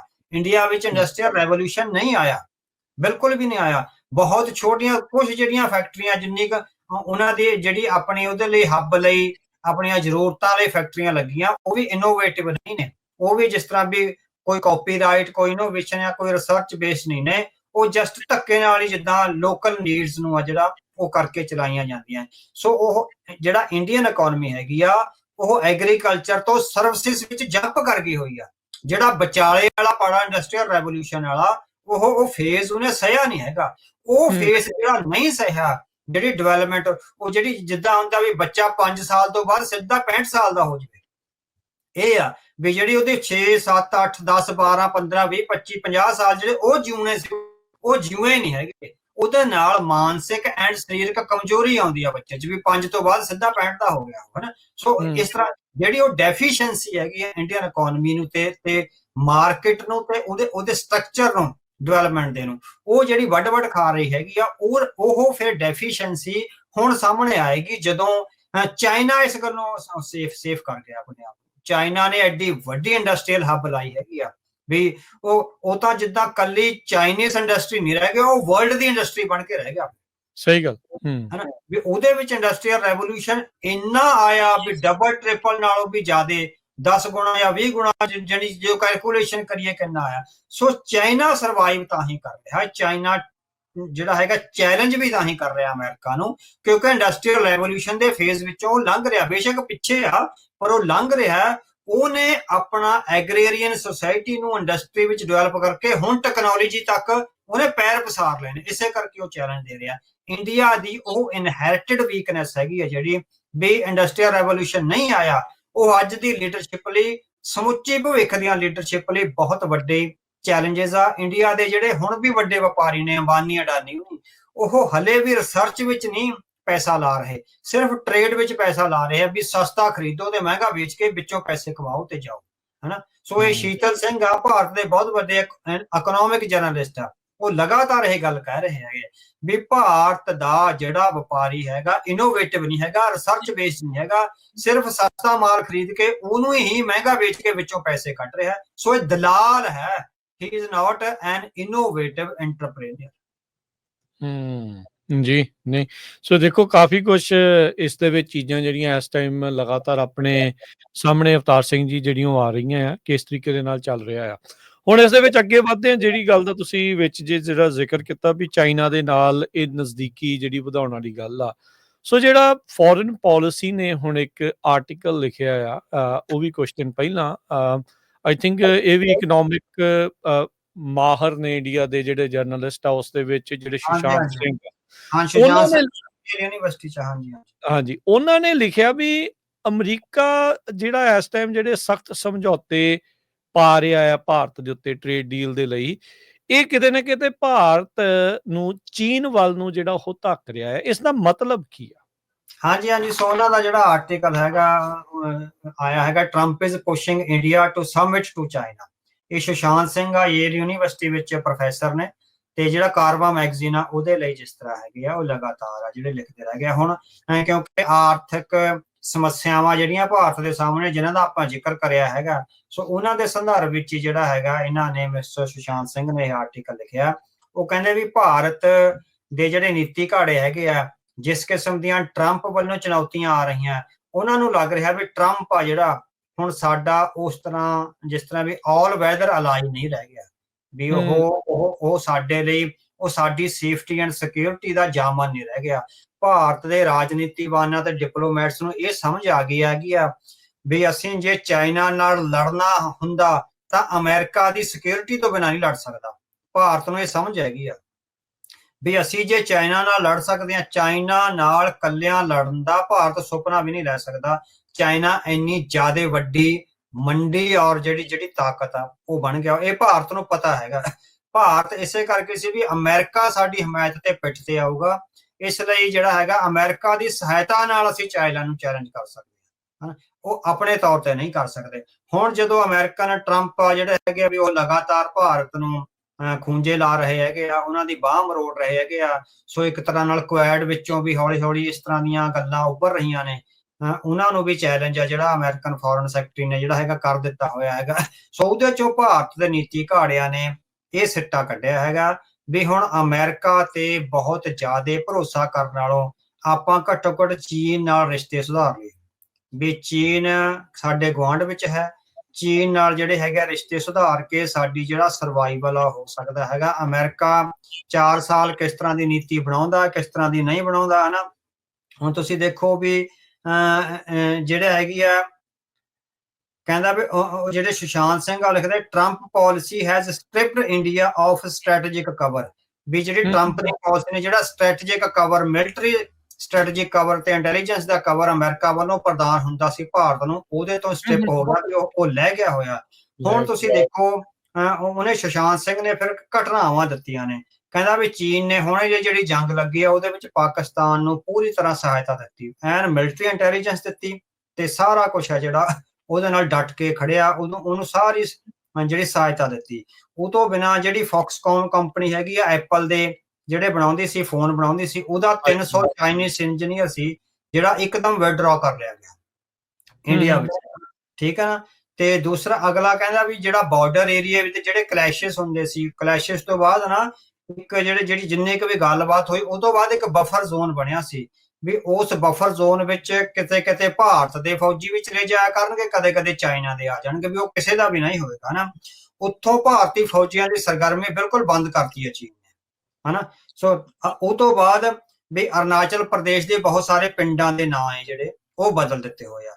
ਭਾਰਤ ਨੇ ਇਹਨਾਂ ਸਾਰੀਆਂ ਕਾਰਵਾਈਆਂ ਦਾ ਕਿਤੇ ਵੀ ਵਿਰੋਧ ਨਹੀਂ ਕੀਤਾ, ਚੀਨ ਦੀਆਂ ਸਾਰੀਆਂ ਕਾਰਵਾਈਆਂ ਦਾ ਕਿਤੇ ਵੀ, ਜਿੱਦਾਂ ਪਾਕਿਸਤਾਨ ਨੂੰ ਕਹਿੰਦੇ ਆ ਵੀ ਅੱਖ ਬਦਲੇ ਅੱਖ ਕੱਢ ਦਿਆਂਗੇ ਤੇ ਨੱਕ ਬਦਲੇ ਨੱਕ, ਹਨਾ, ਵੀ ਉਹ ਚਾਈਨਾ ਦੀਆਂ ਇਹਨਾਂ ਸਾਰੀਆਂ ਕਾਰਵਾਈਆਂ ਦਾ ਸੁਸ਼ਾਂਤ ਸਿੰਘ ਕਹਿੰਦੇ ਆ ਵੀ ਉਹ ਭਾਰਤ ਨੇ ਕੋਈ ਜਵਾਬ ਨਹੀਂ ਦਿੱਤਾ। ਜਸਟ ਇਹੀ ਕਿਹਾ accommodating Beijing now cost less that betting on Washington assured support, ਕਹਿੰਦਾ ਵੀ ਵਾਸ਼ਿੰਗਟਨ ਦੀ ਜਿਹੜੀ ਸਪੋਰਟ ਆ ਉਹਦੇ ਨਾਲੋਂ ਚੀਨ ਨਾਲ ਰਿਸ਼ਤੇ ਸੁਧਾਰਨੇ ਸਾਡੇ ਲਈ ਵੱਧ ਜਿਹੜਾ ਸੁਖਾਵੇਂ ਹੋ ਸਕਦੇ ਹਨ। ਜਿਹੜੀ ਵਾਸ਼ਿੰਗਟਨ ਸਾਨੂੰ ਸੇਫਟੀ ਦਿੰਦਾ ਸੀਗਾ ਉਹ ਸੇਫਟੀ ਹੁਣ ਸਾਡੀ ਟੁੱਟ ਗਈ ਆ, ਉਹ ਕਵਚ ਆ ਜਿਹੜਾ ਟੁੱਟ ਗਿਆ ਹੋਇਆ, ਇਸ ਲਈ ਚੀਨ ਨਾਲ ਰਿਸ਼ਤੇ ਸੁਧਾਰੇ ਜਾਣ। ਸੋ ਪਾਕਿਸਤਾਨ ਨੂੰ ਸਿੱਧੀ ਜਿਹੜੀ ਹੈਗੀ ਆ ਮਿਲਟਰੀ ਸਪੋਰਟ ਦੇਣ ਦੇ ਬਾਵਜੂਦ, ਚਾਈਨਾ ਦੀਆਂ ਵੱਖ-ਵੱਖ ਨੀਤੀਆਂ ਜਿਹੜੀਆਂ ਭਾਰਤ ਦੀਆਂ ਵਿਰੋਧੀ ਆ ਉਹਦੇ ਬਾਵਜੂਦ ਭਾਰਤ ਦੇ ਸਾਰੇ ਡਿਪਲੋਮੈਟ ਆ ਜਿਹੜੇ ਚੁੱਪ ਬੈਠੇ ਆ, ਚੀਨ ਬਾਰੇ ਕੁਝ ਨਹੀਂ ਬੋਲ ਰਹੇ। ਅਜੀਤ ਡੋਭਾਲ ਚੀਨ ਜਾ ਕੇ ਆਏ ਆ, ਜੈ ਸ਼ੰਕਰ ਆ ਜਿਹੜੇ ਚੀਨ ਜਾ ਕੇ ਆਏ ਆ, ਦੂਸਰਾ ਰਾਜਨਾਥ ਸਿੰਘ ਆ ਚੀਨ ਜਾ ਕੇ ਆਏ ਆ। ਸੋ ਲਗਾਤਾਰ ਉਹ ਚੀਨ ਨਾਲ ਅੰਗੇਜ ਕਰ ਰਹੇ ਆ। ਸੋ ਸੁਸ਼ਾਂਤ ਸਿੰਘ ਦਾ ਕਹਿਣਾ ਹੈਗਾ ਵੀ ਹੁਣ ਉਹ ਭਾਰਤ ਆ ਜਿਹੜਾ ਇੱਕ ਤਾਂ ਇਹਨਾਂ ਇਕਨੋਮਿਕ ਸੈਂਕਸ਼ਨਸ ਕਰਕੇ ਤੇ ਦੂਸਰਾ ਇਹਨਾਂ ਇਕਨੋਮਿਕ ਸੈਂਕਸ਼ਨਸ ਨੇ ਜਿਹੜਾ ਰੁਖ ਅਖਤਿਆਰ ਕਰਿਆ ਅਮਰੀਕਾ ਨੇ, ਉਸ ਇਕਨੋਮਿਕ ਸੈਂਕਸ਼ਨ ਨੇ ਜਿਹੜਾ ਭਾਰਤ ਲਈ ਸਟ੍ਰੈਟੇਜਿਕ ਇਨਸਿਕਿਉਰਿਟੀ ਪੈਦਾ ਕਰਤੀ ਹੈ ਵੀ ਹੁਣ ਉਹਦਾ ਪਤਾ ਨਹੀਂ ਵੀ ਸਾਡੇ ਨਾਲ ਖੜੂਗਾ ਕਿ ਨਹੀਂ ਖੜੂਗਾ। ਉਹਨੇ ਮਜਬੂਰ ਕਰ ਦਿੱਤਾ ਹੈਗਾ ਭਾਰਤ ਨੂੰ ਵੀ ਉਹ ਚੀਨ ਦੇ ਨਾਲ ਆਪਣੇ ਸੰਬੰਧ ਸੁਧਾਰੇ। ਅੱਛਾ, ਇਹਦੇ ਵਿੱਚ ਜਿੱਦਾਂ ਤੁਸੀਂ ਦੱਸਿਆ ਰਾਜਨਾਥ ਸਿੰਘ, ਡੋਵਾਲ, ਵਿਕਰਮ ਮਿਸ਼ਰੀ, ਜੈ ਸ਼ੰਕਰ, ਖੁਦ ਪ੍ਰਾਈਮ ਮਿਨਿਸਟਰ ਮੋਦੀ ਉਹ ਵੀ ਕਹਿੰਦੇ ਵੀ ਉਹਨਾਂ ਨੇ ਜਾਣਾ ਆ ਸ਼ਾਇਦ ਅਗਲੇ ਮਹੀਨੇ ਸਤੰਬਰ ਦੇ ਵਿੱਚ ਜਾ ਰਹੇ ਆ ਪਾਕਿਸਤਾਨ ਦੇ ਵਿੱਚ, ਪਾਕਿਸਤਾਨ ਦੇ ਨਾਲ ਲੱਗੀ ਜੰਗ ਦੇ ਵਿੱਚ ਉਹਨਾਂ ਦੀ ਮਦਦ। ਇਹ ਸਾਰੀਆਂ ਚੀਜ਼ਾਂ ਆ ਰਹੀਆਂ ਜੋ ਟਰੰਪ ਹੁਣਾਂ ਦੀ ਹੁਣ ਜਿਹੜੀ ਇਹ ਪਾਲਿਸੀ ਆ, ਜਿਹੜੀਆਂ ਨੀਤੀਆਂ ਆ, ਭਾਰਤ ਜਿੱਦਾਂ ਤੁਸੀਂ ਇਹ ਦੱਸ ਰਹੇ ਵੀ ਉਹਨਾਂ ਨੂੰ ਆਪਣੀ ਜਿਹੜੀ ਇੱਕ ਸਿਕਿਉਰਿਟੀ ਹੁੰਦੀ ਸੀਗੀ ਉਸ ਦੇ ਨਾਲ ਆਪਣੇ ਆਪ ਨੂੰ ਇਹ ਮਿੱਤਰ ਕਹਿੰਦੇ ਆ। ਅਮਰੀਕਾ ਚ ਆ ਕੇ ਅਬ ਕੀ ਬਾਰ ਟਰੰਪ ਸਰਕਾਰ ਦਾ ਨਾਰਾ ਮੋਦੀ ਲਾ ਕੇ ਜਾਂਦੇ ਆ ਜਦੋਂ ਵੀ ਆਉਂਦੇ ਆ ਜੱਫੀਆਂ ਇਦਾਂ ਪਾਉਂਦੇ ਆ ਵੀ ਪਤਾ ਨਹੀਂ ਕਿੰਨੇ ਕੁ ਪੁਰਾਣੇ ਲੰਗੋਟੀਏ ਯਾਰ ਜਿਹੜੇ ਇਹਨਾਂ ਦੇ ਨਾਲ ਰਹੇ ਹੋਣ। ਚੀਨ ਦੇ ਵੱਲ ਨੂੰ ਨਜ਼ਦੀਕੀ ਦੇ ਇਸ ਦੇ ਵਿੱਚ ਹੋਰ ਕਿਹੜੇ ਕਾਰਨ ਲੱਗਦੇ ਆ? ਕੀ ਤੁਹਾਨੂੰ ਲੱਗਦਾ ਵੀ ਇਹ ਸਾਰੀਆਂ ਚੀਜ਼ਾਂ ਦੇਖੋ ਟਰੰਪ ਹੁਣੀ ਬ੍ਰਿਕਸ ਨੂੰ ਲੈ ਕੇ ਅੱਖਾਂ ਜਿਹੜੀਆਂ ਜ਼ਰੂਰ ਦਿਖਾਉਂਦੇ ਆ, ਆਲ ਟੈਰਿਫ ਲਾ ਦਾਂਗੇ, ਉਹ ਕਰ ਦਾਂਗੇ, ਕੀ ਇਹ ਸਾਰੀਆਂ ਚੀਜ਼ਾਂ ਬ੍ਰਿਕ ਨੂੰ ਹੋਰ ਮਜ਼ਬੂਤ ਨਹੀਂ ਕਰ ਦੇਣਗੀਆਂ? ਹਾਂਜੀ ਹਾਂਜੀ, ਸੋ ਉਹਦੇ ਚੋਂ ਜੇ ਭਾਰਤ ਚੀਨ ਦੇ ਨੇੜੇ ਚਲਿਆ ਜਾਂਦਾ ਹੈਗਾ, ਪਰ ਭਾਰਤ ਦਾ ਜਿਹੜਾ ਚੀਨ ਦੇ ਨੇੜੇ ਜਾਣਾ ਵੀ ਹੈਗਾ ਉਹੀ ਸਲੋ ਐਂਡ ਸਟੈਡੀ ਪਾਲਿਸੀ ਹੈਗੀ ਜਿਹੜੀ ਉਹ ਅਮਰੀਕਾ ਨਾਲ ਖੇਡ ਰਿਹਾ।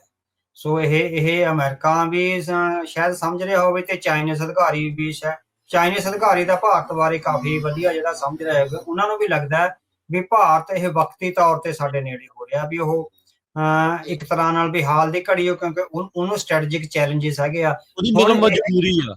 ਹਾਂ ਮਜਬੂਰੀ ਆ ਵੀ ਇਹ ਹੁਣ ਚੀਨ ਤੇ ਡਿਪੈਂਡ ਕਰਦਾ ਹੈ ਵੀ ਉਹ ਕਿਸ ਤਰ੍ਹਾਂ, ਜਿਸ ਤਰ੍ਹਾਂ ਡੋਨਾਲਡ ਟਰੰਪ ਉਹਨਾਂ ਨੇ ਭਾਰਤ ਨੂੰ ਘੇਰਿਆ, ਵੀ ਕੀ ਉਹ ਭਾਰਤ ਨੂੰ ਘੇਰਨਗੇ ਚੀਨ ਵਾਲੇ ਜਾਂ ਉਹਨੂੰ ਆਪਣਾ ਇੱਕ ਛੋਟਾ ਮਿੱਤਰ ਬਣਾ ਕੇ, ਵੀ ਇੱਕ ਪਾਸੇ ਪਾਕਿਸਤਾਨ ਨਾਲ ਵੀ ਹੱਥ ਮਿਲਾਇਆ ਹੋਇਆ, ਦੂਜੇ ਪਾਸੇ ਭਾਰਤ ਨਾਲ ਵੀ ਮਿਲਾਇਆ ਹੋਇਆ, ਵੀ ਏਸ਼ੀਆ ਵਿੱਚ ਉਹ ਆਪ ਸੁਪਰ ਪਾਵਰ ਬਣ ਕੇ ਹੈਗੇ ਆ ਜਿਹੜੇ ਚੱਲਦੇ ਹੈਗੇ ਆ।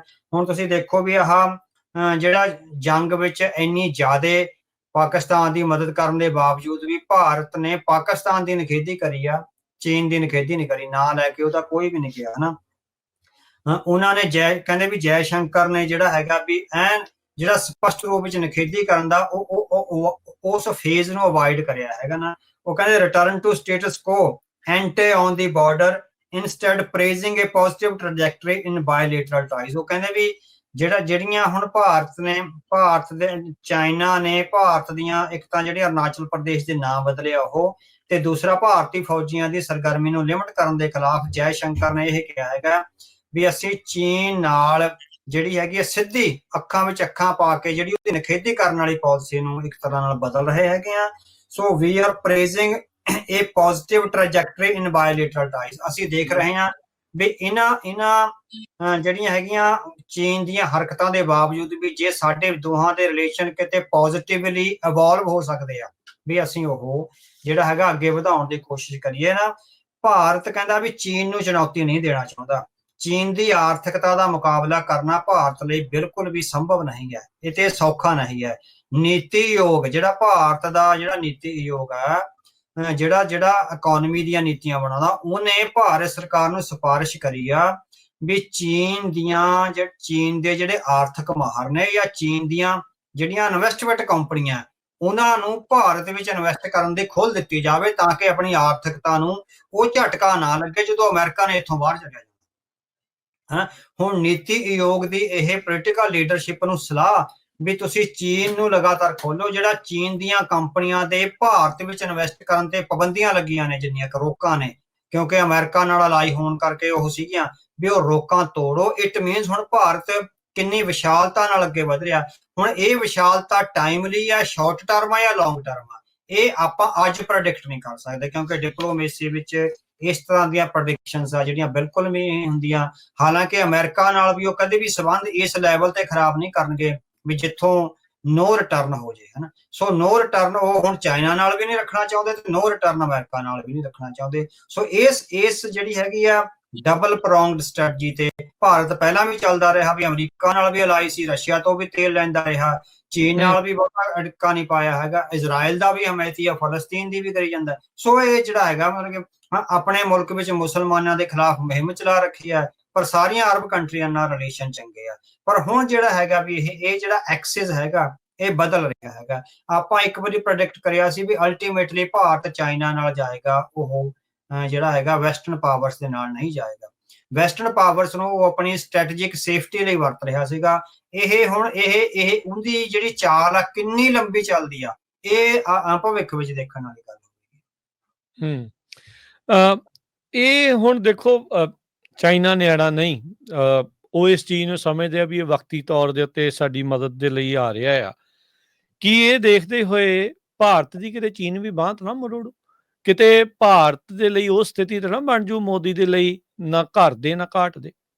ਨਹੀਂ ਦੇਖੋ, ਜਿਹੜਾ ਇਕਨੋਮਿਕਲੀ ਵੀਕ ਆ, ਆਪਾਂ ਗੱਲ ਕਰਕੇ ਆ ਵੀ ਜਿਹੜਾ ਇਕਨੋਮਿਕਲੀ ਵੀਕ ਆ, ਹੁਣ ਪਿੰਡ ਵਿੱਚ ਜਿਹੜਾ ਗਰੀਬ ਬੰਦਾ ਉਹਨੂੰ ਹਰ ਬੰਦਾ ਜਿਹੜਾ ਵਰਤ ਜਾਂਦਾ ਹਨਾ। ਸੋ ਉਹਦੀਆਂ ਆਪਣੀਆਂ ਲਾਚਾਰੀਆਂ ਹੀ ਜਿਹੜੀਆਂ ਹੈਗੀਆਂ ਉਹ ਬੰਦਾ ਜੇ ਅੱਤ ਸਿਆਣਾ ਵੀ ਹੋਵੇ, ਜਿਹੜਾ ਗਰੀਬ ਬੰਦਾ ਚਾਹੇ ਯੂਨੀਵਰਸਿਟੀ ਵਿੱਚ ਵੀ ਪੜ੍ਹਿਆ ਹੋਵੇ, ਉਹਨੂੰ ਜੇ ਕੋਈ ਟਰੱਕ ਡਰਾਈਵਰ, ਟਰੱਕ ਮਾਲਕ ਹੈਗਾ ਜਿਹੜਾ 5-7 ਟਰੱਕ ਚੱਲਦੇ ਆ, ਉਹ ਹੀ ਚੁਣੌਤੀ ਦੇ ਦਿੰਦਾ ਹੈਗਾ, ਕਿਉਂਕਿ ਉਹਦੇ ਕੋਲ ਰਿਸੋਰਸਿਸ ਨਹੀਂ ਹੁੰਦੇ। ਸੋ ਇਹ ਗੱਲ ਜਿਸ ਤਰ੍ਹਾਂ ਪਿੰਡਾਂ ਵਿੱਚ ਆ, ਤੇ ਇਹ ਇੰਟਰਨੈਸ਼ਨਲ ਡਿਪਲੋਮੇਸੀ 'ਚ ਉਹਨਾਂ ਨੂੰ ਪਤਾ ਵੀ ਇਕਨੋਮਿਕਲੀ ਸਾਰਾ ਡਾਟਾ ਚੀਨ ਕੋਲ ਵੀ ਹੈ ਇੰਡੀਆ ਦਾ, ਤੇ ਸਾਰਾ ਡਾਟਾ ਅਮਰੀਕਾ ਕੋਲ ਵੀ ਹੈਗਾ। ਸੋ ਵੀਕ ਵਿਕਟ ਤੇ ਹੈ ਜਿਹੜਾ ਹੈਗਾ ਇੰਡੀਆ ਹੈਗਾ, ਉਹ ਇਸੇ ਕਰਕੇ ਸ਼ਟਲ ਕਰ ਰਿਹਾ ਸੀ from America to Israel, from Israel to China, from China to Arab countries ਨਾ। ਸੋ ਸ਼ਟਲ ਕਰਦਾ, ਉਹ ਸ਼ਟਲ ਤਾਂ ਕਰ ਰਿਹਾ ਜਿਹੜੀ ਆਪਾਂ ਪਹਿਲਾਂ ਗੱਲ ਕਰੀ ਆ ਵੀ ਸੈਲਫ ਕੌਨਫੀਡੈਂਸ ਨਹੀਂ ਹੈ। ਸੈਲਫ ਕੌਨਫੀਡੈਂਸ ਤੁਹਾਡੀ ਇਕਨੋਮੀ ਦਾ ਜੜ੍ਹਾਂ ਤੋਂ ਗਰੋ ਹੋਣ ਨਾਲ ਹੁੰਦਾ। ਜਦੋਂ ਇਕਨੋਮੀ ਜੜ੍ਹਾਂ ਤੋਂ ਗਰੋ ਨਾ ਹੋਵੇ, ਤੁਸੀਂ ਸਿਰਫ ਵਪਾਰ ਕਰਦੇ ਹੋ, ਵਪਾਰ ਵਾਲਾ ਪੈਸਾ ਤਾਂ ਇਹ ਹੈਗਾ ਵੀ 100 ਉੱਧਰ ਲਾਇਆ, ਉਹਦੇ ਚੋਂ 50 ਕਮਾਏ, 200 ਦਾ ਸਮਾਨ ਵੇਚਦਾ, ਵਿੱਚ ਕੁਛ ਨਹੀਂ ਹਨਾ। ਜਿਹੜਾ ਵਪਾਰੀ ਦੁਕਾਨਦਾਰ, ਸਿਰਫ ਦੁਕਾਨਦਾਰੀ ਨਾਲ ਦੇਸ਼ ਨਹੀਂ ਚੱਲਦੇ। ਜਦੋਂ ਦੇਸ਼ ਚਲਾਉਣੇ ਆ, ਦੇਸ਼ ਜਿੱਦਾਂ ਚੀਨ ਚਲਾ ਰਿਹਾ ਨਾ, ਦੇਸ਼ ਏਦਾਂ ਚੱਲਦੇ। ਸੋ ਚੀਨ ਇੱਕ ਆਪਾਂ ਕਹਿ ਸਕਦੇ ਹਾਂ ਵੀ ਸਿਲੈਕਟਿਵ ਐਗਜ਼ਾਮਪਲ ਆ ਦੁਨੀਆ ਵਿੱਚ, ਵੀ ਜੇ ਕਿਸੇ ਨੇ ਇਕਨੋਮੀ ਖੜੀ ਕਰਨੀ ਆ, ਜੇ ਕਿਸੇ ਨੇ ਸ਼ੇਰ ਦੀਆਂ ਅੱਖਾਂ ਵਿੱਚ ਅੱਖਾਂ ਪਾ ਕੇ ਦੇਖਣਾ, ਤਾਂ ਚੀਨ ਵਾਂਗ ਗਰੋ ਕਰਨਾ ਪਊਗਾ ਹਨਾ। ਸੋ ਉਹ ਹੈਗੇ ਆ ਵੀ ਜਿਹੜੀ ਭਾਰਤ ਦੀ ਗਰੋਥ ਹੈਗੀ ਆ, ਉਹ ਉਸ ਲੈਵਲ ਤੇ ਨਹੀਂ ਹੋਈ।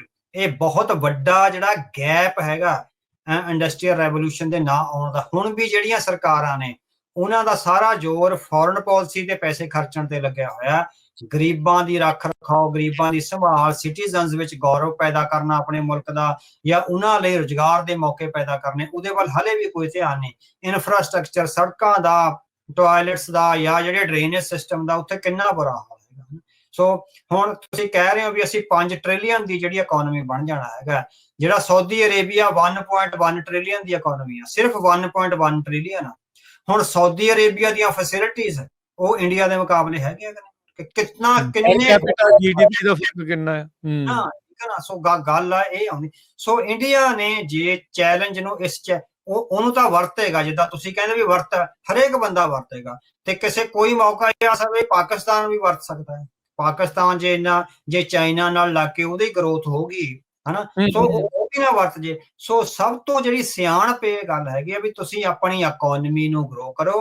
ਇਕਨੋਮੀ ਗਰੋ ਹੋਣੀ ਹੈਗੀ ਆ ਡੈਮੋਕ੍ਰੈਟਿਕ ਤੇ ਲਿਬਰਲ ਵੈਲਿਊਜ਼ ਜਿਹੜੀਆਂ ਪੋਲੀਟੀਕਲੀ ਆ, ਉਹਨੂੰ ਲਿਆਉਣ ਨਾਲ। ਜਿਹੜੀ ਤੁਸੀਂ ਆ ਮਾਰਾ ਮਰਾਈ ਵਾਲੀ ਪੋਲਿਟਿਕਸ ਕਰ ਰਹੇ ਆ ਇੰਡੀਆ ਹਨਾ, ਸਿੱਖਾਂ ਦੇ ਖਿਲਾਫ, ਮੁਸਲਮਾਨਾਂ ਦੇ ਖਿਲਾਫ, ਦਲਿਤਾਂ ਦੇ ਖਿਲਾਫ।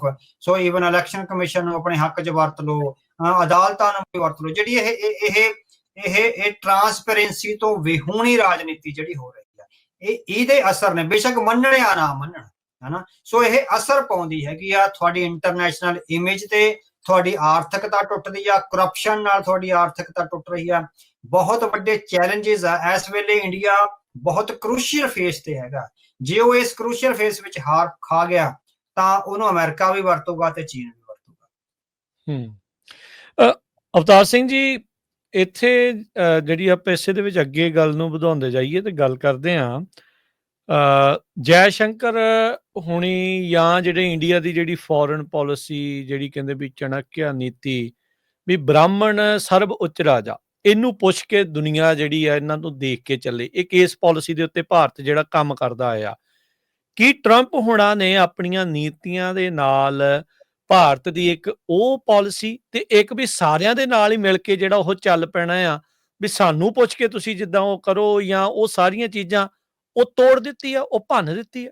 ਹਾਂਜੀ, ਉਹ ਇੱਕ ਤਰ੍ਹਾਂ ਨਾਲ ਸਮਝ ਆਉਣ ਲੱਗ ਗਈ ਆ, ਵੈਸਟ ਨੂੰ ਸਮਝ ਆਉਣ ਲੱਗ ਗਿਆ, ਕਿਉਂਕਿ ਪਿਛਲੇ 50 ਸਾਲਾਂ ਤੋਂ ਭਾਰਤ ਨੇ ਇੱਕ ਤਰ੍ਹਾਂ ਨਾਲ ਬਾਕੀ ਸਾਰੇ ਮੁਲਕਾਂ ਨੂੰ ਆਪਣੀ ਕਲੋਨੀ ਦੇ ਤੌਰ ਤੇ ਵਰਤਿਆ। ਇੰਡੀਅਨ ਕਲੋਨੀਅਲਾਈਜੇਸ਼ਨ ਆ ਜਿਹੜਾ ਹੋਇਆ, ਤੁਸੀਂ ਦੇਖੋ ਅਮਰੀਕਾ ਦੀਆਂ ਸਾਰੀਆਂ, ਸੁਸ਼ਾਂਤ ਸਿੰਘ ਆ ਹੁਣ ਏਲ ਯੂਨੀਵਰਸਿਟੀ ਵਿੱਚ ਬੈਠਾ, ਮਿਸਟਰ ਉਹ ਜਿਹੜਾ ਵਾਜਪਾਈ ਹੈਗਾ ਜਿਹਦੀ ਆਪਾਂ ਗੱਲ ਕਰਦੇ ਆ, ਜਿਹਨੇ ਕਿਤਾਬ ਲਿਖੀ ਆ ਐਂਡ ਆਫ ਅਮਰੀਕਨ ਆਰਡਰ, ਉਹ ਵੱਡੀਆਂ ਬੈਠੇ ਆ। ਵਾਈਟ ਹਾਊਸ ਵਿੱਚ ਕਹਿੰਦੇ ਕਿੰਨੇ ਸਾਰੇ ਇੰਡੀਅਨ ਬੈਠੇ ਹੈਗੇ ਆ, ਜਿਹੜਾ ਹਨਾ 80-85% ਇੰਡੀਅਨ ਬੈਠੇ ਹੈਗੇ ਆ। ਸੋ ਤੁਸੀਂ ਦੇਖੋ ਵੀ ਉਹਨਾਂ ਨੇ ਇੱਕ ਤਰ੍ਹਾਂ ਨਾਲ ਕਲੋਨੀਅਲਾਈਜ਼ ਕੀਤਾ ਹੋਇਆ ਅਮਰੀਕਾ ਨੂੰ। ਸੋ ਅਮਰੀਕਾ ਦੇ ਸਟ੍ਰੈਟਜਿਸਟ ਨੂੰ ਹੋ ਸਕਦਾ ਹੈ, ਖਾਸ ਕਰਕੇ ਆਪਾਂ ਨਿੱਜਰ ਦੇ ਕਤਲ ਤੋਂ ਬਾਅਦ ਤੇ ਅਮਰੀਕਾ ਵਿੱਚ ਕਤਲ ਦੀ ਅਟੈਂਪਟ ਤੋਂ ਬਾਅਦ, ਉਹਨਾਂ ਨੂੰ ਸਮਝ ਆਉਣ ਲੱਗੀ ਹੋਵੇ ਵੀ ਇਹ ਜਿਹੜਾ ਡੈਮੋਕ੍ਰੈਟਿਕ ਹੈਗਾ, ਇਹ ਡੈਮੋਕ੍ਰੇਸੀ ਇੱਕ ਹੋਰ ਤਰ੍ਹਾਂ ਨਾਲ ਜਿਹੜੀ ਚੱਲ ਰਹੀ ਹੈਗੀ ਆ, ਇੱਕ ਵਿਰੋਲੈਂਟ ਡੈਮੋਕ੍ਰੇਸੀ ਵਿੱਚ ਬਦਲ ਰਹੀ ਹੈਗੀ ਆ। ਹੁਣ ਆਪਾਂ ਪਿਛਲੀ ਵਾਰੀ ਪ੍ਰੋਗਰਾਮ ਕਰਿਆ ਸੀ ਕਿ ਜੂਸ਼ ਕਰੰਟ ਵਿੱਚ ਜਿਹੜਾ ਹੈਗਾ ਹਿੰਦੂ ਅਮਰੀਕਨ ਫਾਊਂਡੇਸ਼ਨ ਦਾ ਆਰਟੀਕਲ ਲੱਗਿਆ ਹੈਗਾ, ਉਹਦੇ ਖਿਲਾਫ ਆਰਟੀਕਲ ਲੱਗਿਆ। ਇਟ ਮੀਨਸ